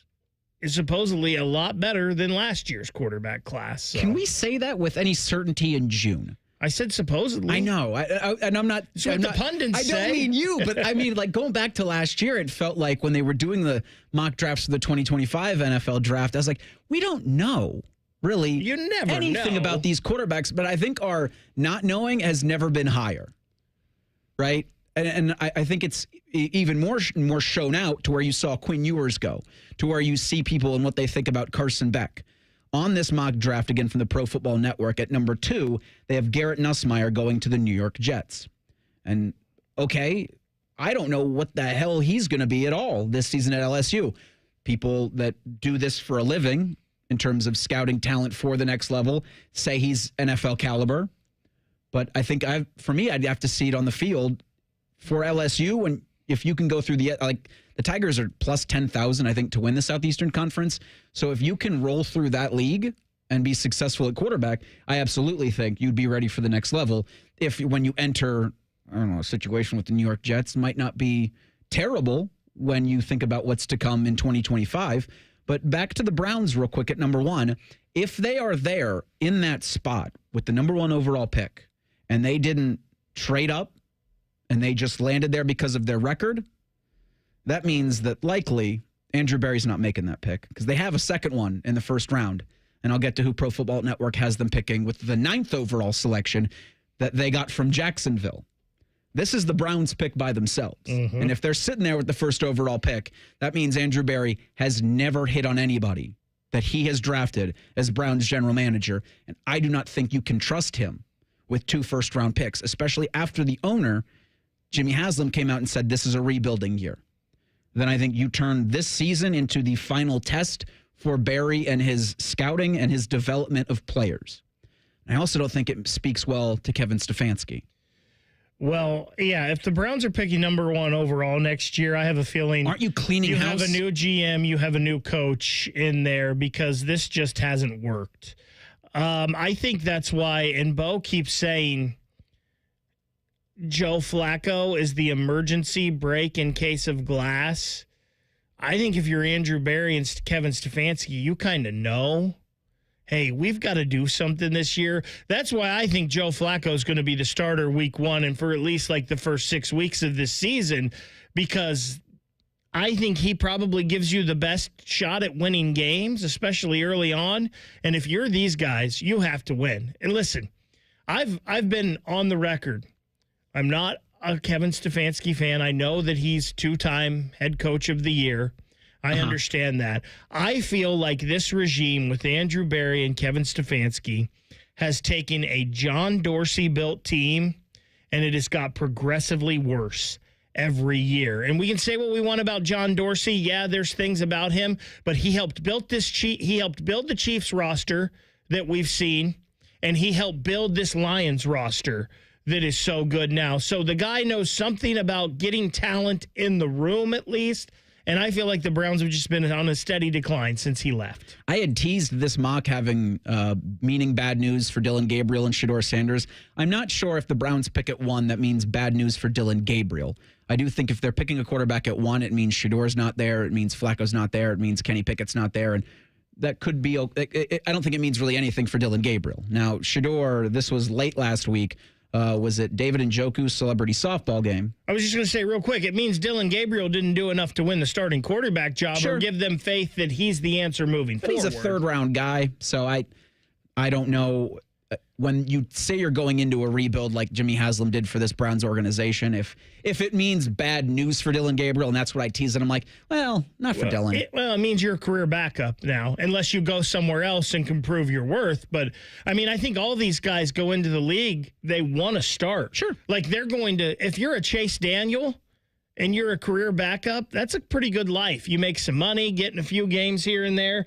That's a good life, but still the competitor in you want to play. No, when Reeser brought this up, the first thing I thought was about the quarterback room this year and what you have to do with it. If you bring in a number 1 quarterback overall, it seems like you have to get rid of everything that you just invested draft picks and trade capital in for spare parts, which just adds to the incompetence of the Browns franchise. Yeah. It doesn't speak well to the future for those in charge right now in Berea, but a lot's still got to happen before that first pick gets named in 2026 in the NFL draft. Now, to Pro Football Network's credit, and they did a 3-round mock, which you can find at profootballnetwork.com. With the 8th overall pick, the Cleveland Browns, via the Jacksonville Jaguars, select Caleb Lomu, offensive tackle from Utah. And that's fine. I'm sure he's great. I've never heard of the person before. But at 9, they've got the Raiders selecting Caleb Downs. If Caleb Downs is available for you, and you're an NFL team, and you want to just pick best player available, and if the Browns skip on Caleb Downs, you might move me to another fan base. Because I still got the Watson thing that sticks in my craw. And if any of the players that'll be out in 2026, I think Caleb Downs is the no doubt all-decade Pro Bowler. I understand where the Browns could be looking. Protect your quarterback, fine. Caleb Downs. To help offensive line, yes, but man, Caleb Downs sure seems like a sure thing. And it's not like the Browns are stacked up with starting safeties here. A lot of guys that are difference makers. So, yeah, I mean, and Caleb Downs is a guy, he can help you at nickel corner. He can help you at safety. He can come up and play some linebacker even. Like, he's a guy that's really like a Swiss Army knife in that back 7. If in consecutive drafts you skip on Travis Hunter and Caleb Downs, I don't know if I can root for you anymore. I mean, especially, I was shocked when Cleveland traded the pick because how Andrew Berry was talking about I was disappointed, but yeah. Yeah, when he was talking about Travis Hunter leading up to the draft, and you're like, oh, this guy's a unicorn, but we're going to pass on him. Oh, I still think it's very much in play. The professional tombstone of Andrew Berry is here lies Andrew Berry. He traded football Ohtani. Real quick, back to Shedeur. He was a participant in David Njoku's celebrity softball game late last week. And, of course, as you should ask about his consecutive speeding tickets earlier in the month. Quote, I made some wrong choices personally, and I can own up to them. I made some, not great choices. I learned, end quote. Which sounds great. I think all reports of him and his behavior have been nothing short of exemplary outside of 2 pretty egregious traffic offenses. But if you can be squeaky clean from here on out, and then it's nothing. But a lot of people like to say 1 is nothing, 2's a pattern, or 1's a blip, 2's a pattern. You don't want to see anything more happen, especially with training camp a month away. Yeah, I just wish if there was a lesson to be learned, which there obviously was, you learned it after the first time. I wish it wouldn't have taken 2. Hopefully we don't get a 3rd, a 4th, and so on. What did we learn Sunday about the future of the National Basketball Association? We'll talk with Wes Goldberg, who covers the NBA for RealGM.com. He's also the host of the Locked On Heat podcast. In 2 minutes, it's Bishop and Friends on The Fan. We can come the day you call us. We're 1-800-GOT-JUNK. We make junk disappear. All you have to do is point. Brian, I've been meaning to ask you something. Okay, ask away. Sometimes when we're talking, I hear a little sparkling sound. Is it when one of us says, all you have to do is point? There it is. Did you hear that? That's the sound of magic happening. Magic? Like we can come the day you call us? Wow. Call 1-800-GOT-JUNK or visit 1-800-GOT-JUNK.com. Hey, it's Anthony. Comfort is king. We all strive for it, but life gets in the way. You know that. And oh, my aching feet is not just a cliche. That's why the Good Feet store, in my opinion, has the best arch support solutions engineered to help you and me live the life we love without pain. For more than 30 years, they've taken great pleasure in helping thousands discover the comfort they've been dreaming of. I'm a customer. I have their 3-step system put right into all my shoes. They support, balance, and strengthen my feet and really guide them right into their ideal position. Every step I take, every move I make, I get relief. Not from the song, although I love that, but from my personally fit arch supports from the Good Feet store. Your free fitting is designed to help them understand you, your pain, and your discomfort, your personalized system. You'll walk out wearing your new arch supports hassle-free and begin living the life you love without pain. The Good Feet store on Stringtown Road in Grove City or Polaris Parkway. Learn more at goodfeet.com. Check it. Keno Double Booster is back every Monday in June. For all Keno tickets with Booster purchased between 3 and 5 o'clock, the Booster will be double. Check it. Your winnings could be boosted by as much as 20 times. Don't miss out. Get your Keno ticket with Booster every Monday from 3 to 5 o'clock. Cool. Lottery players are subject to commission laws and regulations. Play responsibly. Check it. Bishop and Friends is sponsored by Diamond Seller, your true jeweler for over 75 years. The Fan, Ohio sports destination. First Friday miracles are always better with Uncle Bo. This is Bishop and Friends. The Thunder are the champs. The Thunder are the favorites. The Thunder are pretty young. We go out now to the Bryant Heating and Cooling Systems fan guest hotline. Bring on Wes Goldberg, who covers the NBA for RealGM.com. He's also the host of the Locked On Heat podcast. Get that wherever it is you do your podcasting. Wes, thanks so much for the time this morning. What'd you think about Game 7 last night? And are the Thunder just at the start of something big? Yeah, I mean, in terms of the Game 7, it was highly anticipated. We were all super excited about it. And then about 7 minutes in, we were all super disappointed because of Haliburton's injury.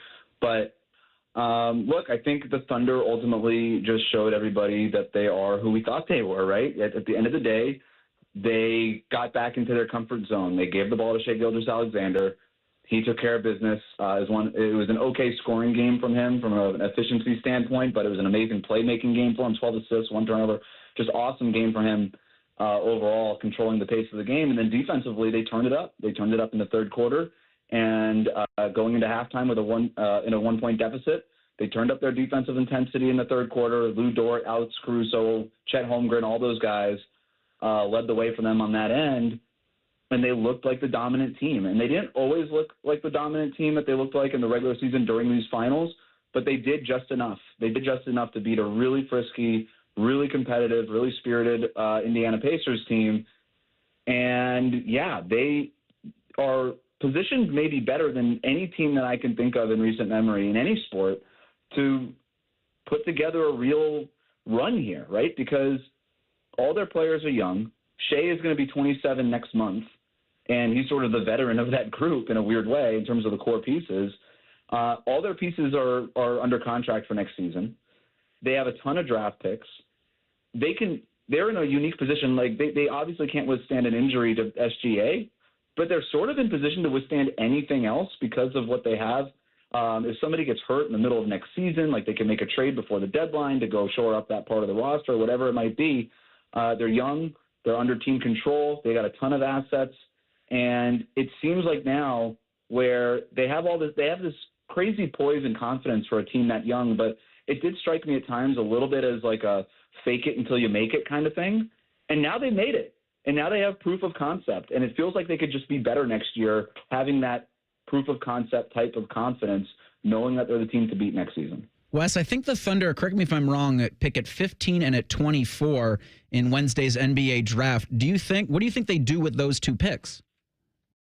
It's a fascinating question because they have 13 guys under contract, and they have 2 guys who essentially have team options in Jalen Williams, the backup Jalen Williams, the one that nobody talks about, and then A.J. Mitchell, who they like. They drafted him in the second round last year. If they bring those guys back, they have 15 players under contract. That's all the players you're allowed to have on an NBA roster. So I don't know what they do with these picks. We have seen them in the past trade current picks for future picks. My guess is that's what they do, is they say, hey, Team X, you want to try to get into this draft, you're trying to move up, you're trying to move down, whatever it might be. Here's the pick. We might not even get requisite value back, but it's just one of those expiring assets that you have to do something with. It's sort of like just a little time bomb that you've got a grenade that you got to have to hot potato away here. So my guess is that they probably, unless somebody that gets falls to them that they absolutely love and they're willing to part with like a Jalen Williams or an A.J. Mitchell or something like that. But my guess is that they probably just punt on those picks, trade it for something in the future, whether it's multiple seconds or a protected first down the line, but ultimately something that they could still include in a trade if they want to. Wes, you mentioned Shai Gilgeous-Alexander, and we talked about some of his accomplishments from this season earlier in the show and doing things that guys like Jordan, O'Neal, Magic, Bird, LeBron, Kareem Abdul-Jabbar has only done, putting himself in the name with some of the greats that have ever played. This season that he's had this year, where is that going to go down in some of the best seasons that we've ever seen? And can we say that he is the best player in the league now? It's a great question. I don't know where it goes down in terms of like the great seasons, right? I haven't done the deep dive on that on Basketball Reference, but it's as good of a guard season as I can remember, right? Just anecdotally, 30-6 throughout the playoffs. 30-6, by the way, in 2 straight playoffs. I know that they didn't get as far as last year, but 30-6 in 2 straight playoffs, including this one in the finals MVP, regular season MVP, scoring champ, first guy since Shaquille O'Neal to do all of those things in a season. O'Neal did it in 2000. So it's been a long time, been 25 years. And off the top of my head, I think of like at this age, I think of Dwayne Wade in 2006. I think of some of the best Kobe seasons. Frankly, I think of some of the best Michael Jordan seasons. Like that's the status of season he just had. He was wire to wire, the best player in the league this season. And I know that it was tight in terms of MVP voting with Jokic, and a lot of really smart people voted for Jokic no matter what. On my fake ballot, I voted for SGA. That would have been my guy. But wire to wire, best player, best team, unbelievable season. You mentioned some of the names that he's in context with right now. It feels like a season that we could look back on and just be like, maybe we didn't even understand how good this guy was when it was starting to happen. Right? You think about maybe like 2015, 2014 Steph Curry, when we were kind of like, oh, this guy's interesting. Like, what's going on here? And next thing you know, we saw an all-time great blossom right in front of us and win multiple championships. And that's certainly on the table now for SGA. The question about whether or not he's the best guy in the league, I thought it was going to be a while until we had that conversation, until somebody actually threatened Jokic for the throne there. Shai's got the belt, man. Like, it has to be a conversation. I might still go Jokic at the end of the day in terms of who the best player is in a vacuum. But, man, SGA is making it really hard to say that with a ton of conviction right now. It is absolutely a conversation. And what, to me, is really surprising is how he has leapt over guys like Anthony Edwards, over Luka Doncic, over Jason Tatum, over Giannis, over all these guys that we always put in this conversation either on the same tier or a tier right below Jokic over the last couple of seasons.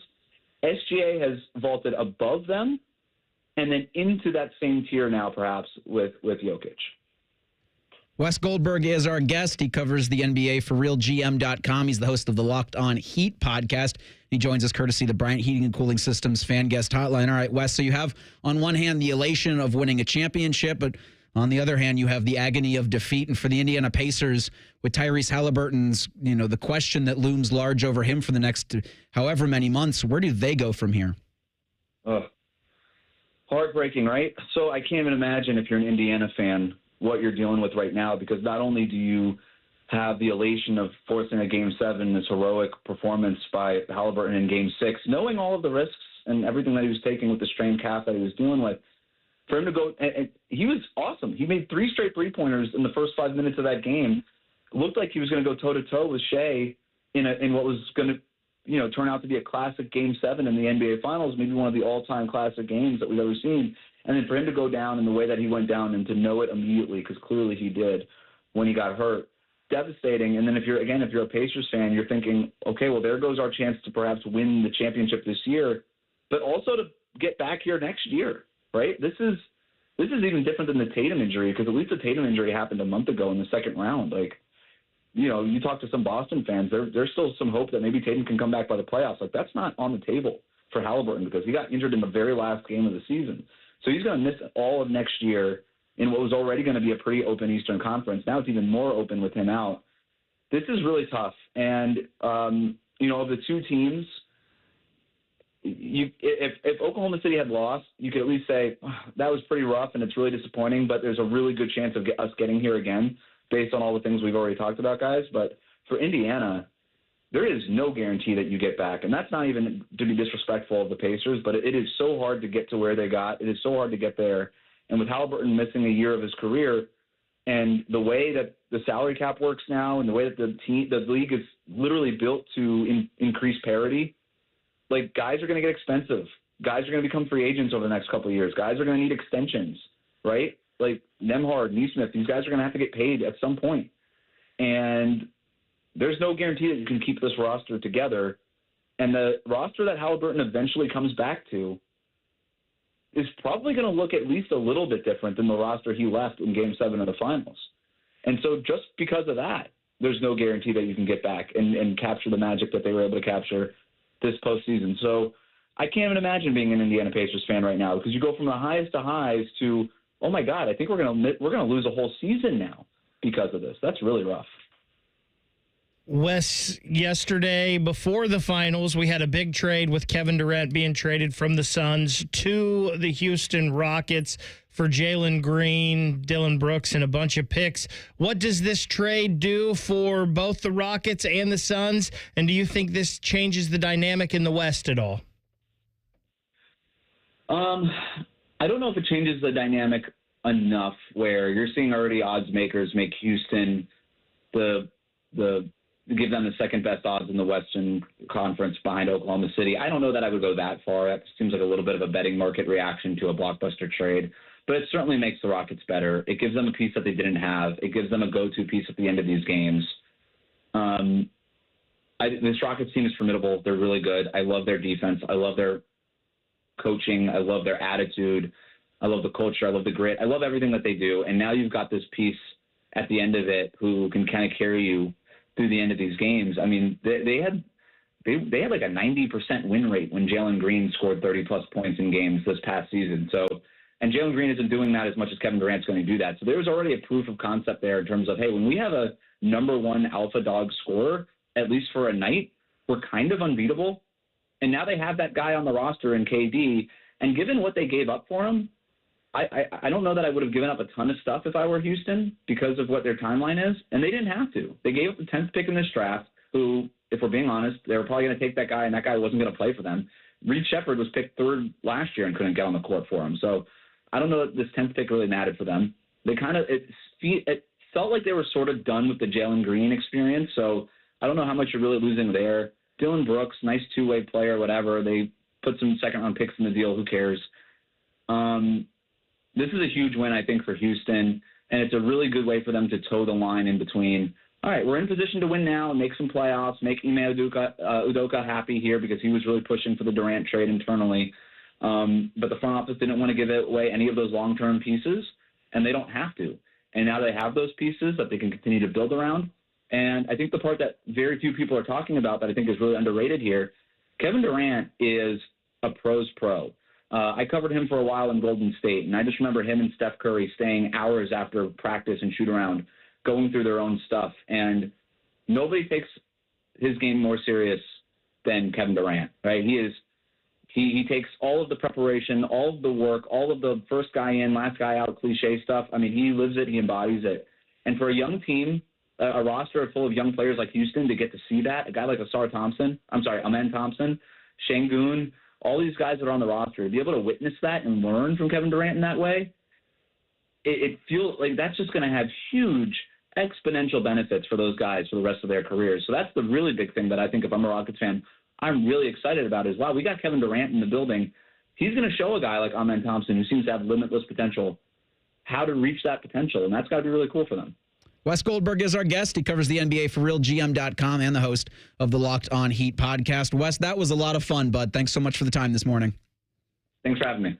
And he comes to us courtesy of the Bryant Heating and Cooling Systems fan guest hotline. I had a Durant question that I wanted to ask at like the beginning of the show, but because I get distracted easily, I'll have to ask it at the end of the show. We'll do that next. It's Bishop and Friends on the Fan. We're known for three things: games, conversation, and common man yelling about things only he cares about. The Fan, Ohio's sports destination. You just realized your business needed to hire someone yesterday. How can you find amazing candidates fast? Easy. Just use Indeed. Start at Indeed.com/credit.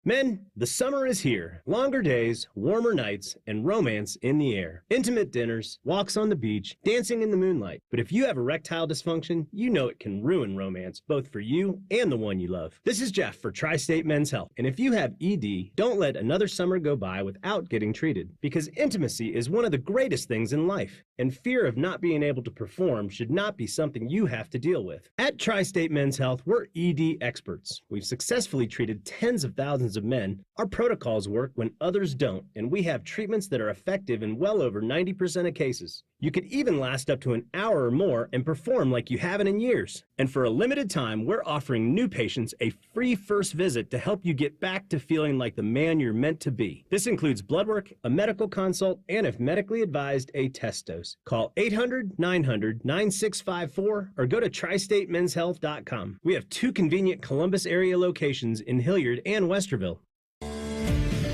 Double your savings with Logan Services. Save up to $3,200 on a qualifying air conditioning and heating system and ask about tax credits up to $3,200. Call for your free estimate now. Logan Services.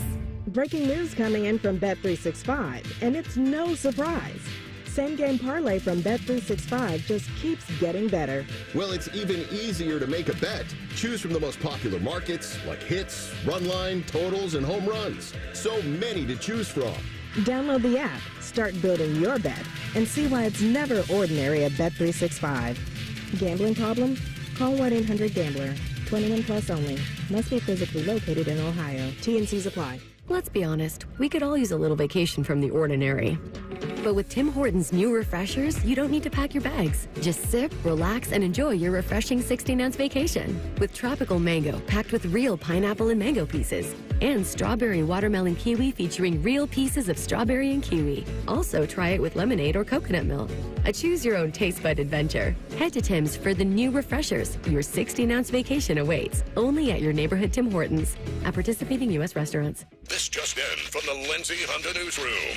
It's our big anniversary sale. 0% for up to 60 months has been extended on all new Hondas. Try the new 2025 CR-V LX all-wheel drive with 0% financing. Lower your rate, lower your payment. Save thousands on hundreds of new Hondas when you buy now. With so many Hondas, why would you go anywhere else? Shop the big, the beautiful Lindsay Honda now. Visit lindsayhonda.com for details. Discover uncompromising quality at a reliable price with Giant Eagle in Market District. Look for signs throughout the store highlighting lower prices. Surround yourself with savings at Giant Eagle. Experience value like never before. Visit Giant Eagle today to see how easy it is to save.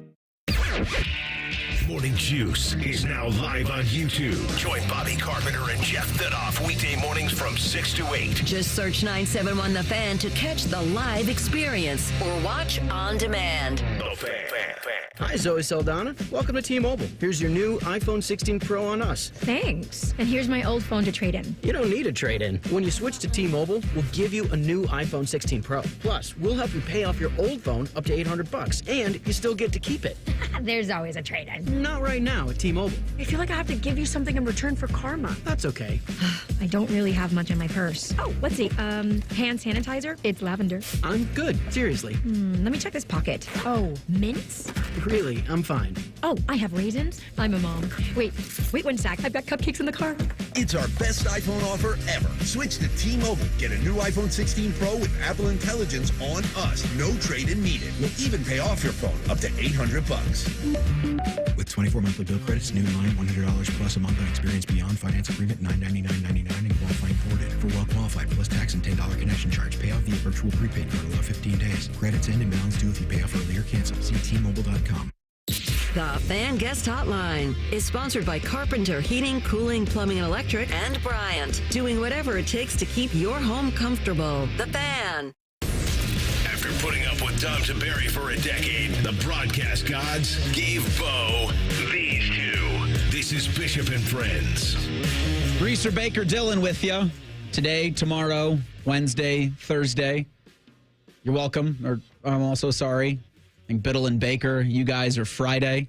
Dastardly Dave Biddle's going to join the Iceman today on Rothman and Ice. That's from 12 to 3. Dylan, I probably jumped over your three things. Poor clock management by yours truly has probably only allowed us one thing each. So just a heads up there, pick the one you like the best. As I will give you the Daily Fan Poll, which asks, which Ohio State football injury in the last couple of decades broke your heart the most in the moment it happened? Your three options are Ted Ginn against Florida in 2007, that title game. Braxton in the preseason of 2014. J.T. Barrett against Michigan in 2014. I think Urban's still looking for that cameraman. And then others, Keith Byers, his senior year, was one of the others. When Beanie Wells got hurt against Youngstown State, a lot for Keith Byers. Marvin Harrison Jr. in the Peach Bowl against Georgia. 59% of respondents say it was Teddy Ginn's broken leg after the kickoff return for a touchdown against Florida, against the Gators in the BCS championship game. 23% say Braxton, because you thought in 2014 your season was cooked once he gets injured. And then Barrett against the Wolverines in that 2014 year, getting 14% of respondents. Baker? So I don't think there's any question in this. Like, it has to be Ted Ginn, because it's the greatest what if. You return the opening kick of the national championship game, he breaks his leg, and then you get routed. 2014, it sucked, but you still won the national championship. Like, I mean, I don't know. I don't even know how this is close. For your reasons, that's why it's Marvin Harrison for me. I think Florida was blowing out Ohio State no matter what, but there was that chance that Ohio State would beat Georgia if Marvin Harrison Jr. was healthy, so that's the answer for me. 1, 2, 1, 2, 3 things. Sponsored by Buckeye Lake Marina, Central Ohio's largest selection of new and pre-owned boats. Find your next dream boat at BuckeyeLakeMarina.com. All right, so I want to ask this question now for my first thing, and that it'll be something we carry over into tomorrow's show. So Wes Goldberg, who we had on in the previous segment, again, anytime you hear or see something that you couldn't hear or see in real time, the podcast of Bishop and Friends is available wherever it is you do your podcasting.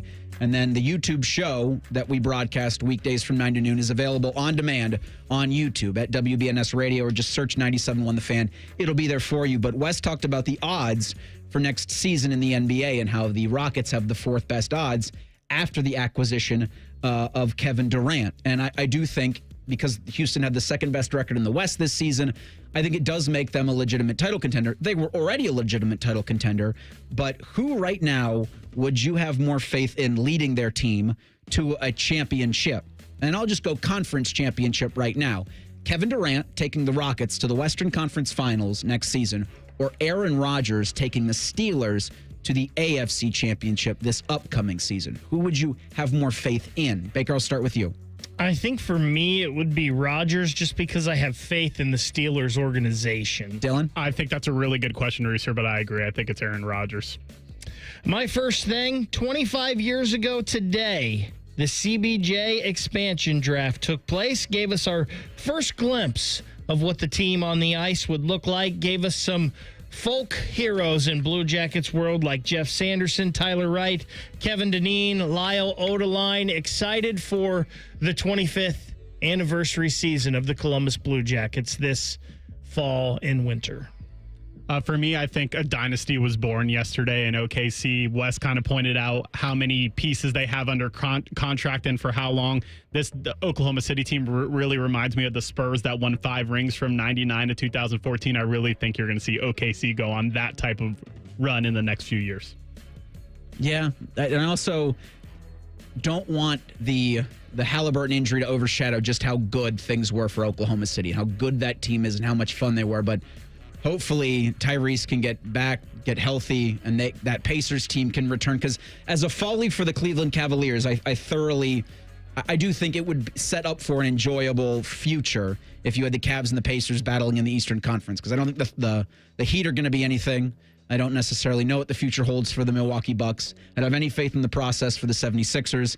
And I'm damn sure not taking the New York Knicks to do anything because, well, who's going to be the head coach for them? Again, this was poor clock management by yours truly. But, Baker, this was a lot of fun to do today. Dylan, great job on the board. Only one mispushed button, and that was my fault.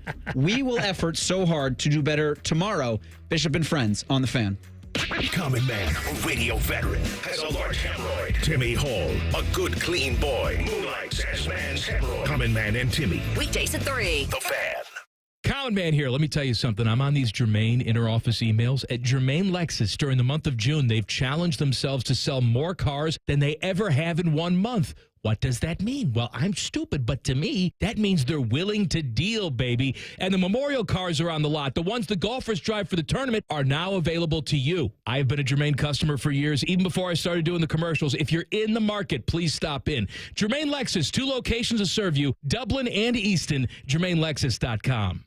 Do you suffer from leg pain, leg swelling, varicose veins, or leg ulcers? Dr. Barry Zeta and Dr. Joseph Senta at Ohio Vein and Vascular Polaris are pioneers in the vein and vascular field. Dr. Zeta and Dr. Senta can perform minimally invasive procedures that will get you back on track to a pain-free life. Stop living with leg pain and start the process to healthy living with a free healthy leg screening. Go to loveyourveins.com or call 614-426-VEIN. That's 614-426-VEIN or loveyourveins.com. Check it. Keno Double Booster is back every Monday in June. For all Keno tickets with Booster purchased between 3 and 5 o'clock, the Booster will be double. Check it. Your winnings could be boosted by as much as 20 times. Don't miss out. Get your Keno ticket with Booster every Monday from 3 to 5 o'clock. Cool. Lottery players are subject to commission laws and regulations. Play responsibly. Check it. Road trip. This summer at Tire Discounters, your tires are your passport to savings because you're driving to Paris, Texas, then it's off to Rome, Georgia, and you'll be kissing the Blarney Stone in Dublin, Ohio. Right now, save up to $434 when you buy 4 tires, and that includes a free alignment and oil change. Stop at Tire Discounters before you see the world. Summer is finally here. That means long days, warm nights, barbecues, sporting events, and that vacation you've been planning for months. The last thing you want to deal with is a leaking roof or unexpected damage to your home. At Newman Roofing, we understand that life gets busy and your time is important. And that's why we designed our entire process around you. Whether it's your roof, siding, or gutters, we believe in doing things the right way, not the rushed way. No high-pressure sales, no pushy pitches, just honest conversations from professionals who respect your time and your home. When you call Newman Roofing, here's what you can expect. First, we'll take time to diagnose the issue, not just slap on a quick fix. Then we'll present clear, quality solutions and answer your questions so you can make the best decision for your family and your budget. And right now, we're offering special financing options so you can protect your home without putting your summer plans on hold. So go ahead, fire up the grill, pack your bags, or hit the ball field. Let Newman Roofing take care of the rest. Call Newman Roofing today at 614-NEW-ROOF or visit online at newmanroofing.com. Don't just get a new roof, get a Newman roof. When you're a AAA member, we do the hard stuff for you. So picture this. You're taking a road trip through the mountains at night, and you run out of gas. Do you A, call AAA, or B, walk 29 miles to the nearest gas station in the pouring rain? A? On the plus side, get more with AAA. Go to AAA.com/plus side. Hello, I'm Joe Cordell, founder of Cordell & Cordell. Divorce is complicated, especially when your small business or professional practice is involved. At Cordell & Cordell, we understand that these assets raise unique valuation and allocation issues. For 35 years, we've helped doctors, lawyers, and small business owners navigate divorce with confidence. Call us at Cordell & Cordell. Let me tell you, I understand on a personal level, your business is much more than a job. It's your legacy. 10 West Broad, Columbus. CordellCordell.com. Evan Cohen here. Whether you're locking in your home run picks or riding with your favorite golfers this summer, ESPN Bet is your sports book for all the action. Go from checking stats on your favorite teams and players to placing bets in just a few taps. Plus, new customers can get $100 in bonus bets when you make your first $10 wager. Download the ESPN Bet app and sign up with promo code USL to get started today. Must be 21 plus. Gambling problem? Call 1-800-GAMBLER. Terms and conditions apply. See app for details. Offer not available in New York. Introducing the new Dell AI PC, powered by the Intel Core Ultra processor. It helps do your busy work for you, so you can fast forward through editing images, designing presentations, generating code, debugging code, summarizing meeting notes, finding files, managing your schedule, responding to Jim's long emails, leaving all the time in the world for the things you actually want to do. No offense, Jim. Get a new Dell AI PC starting at $749.99 at Dell.com/AI-PC. How those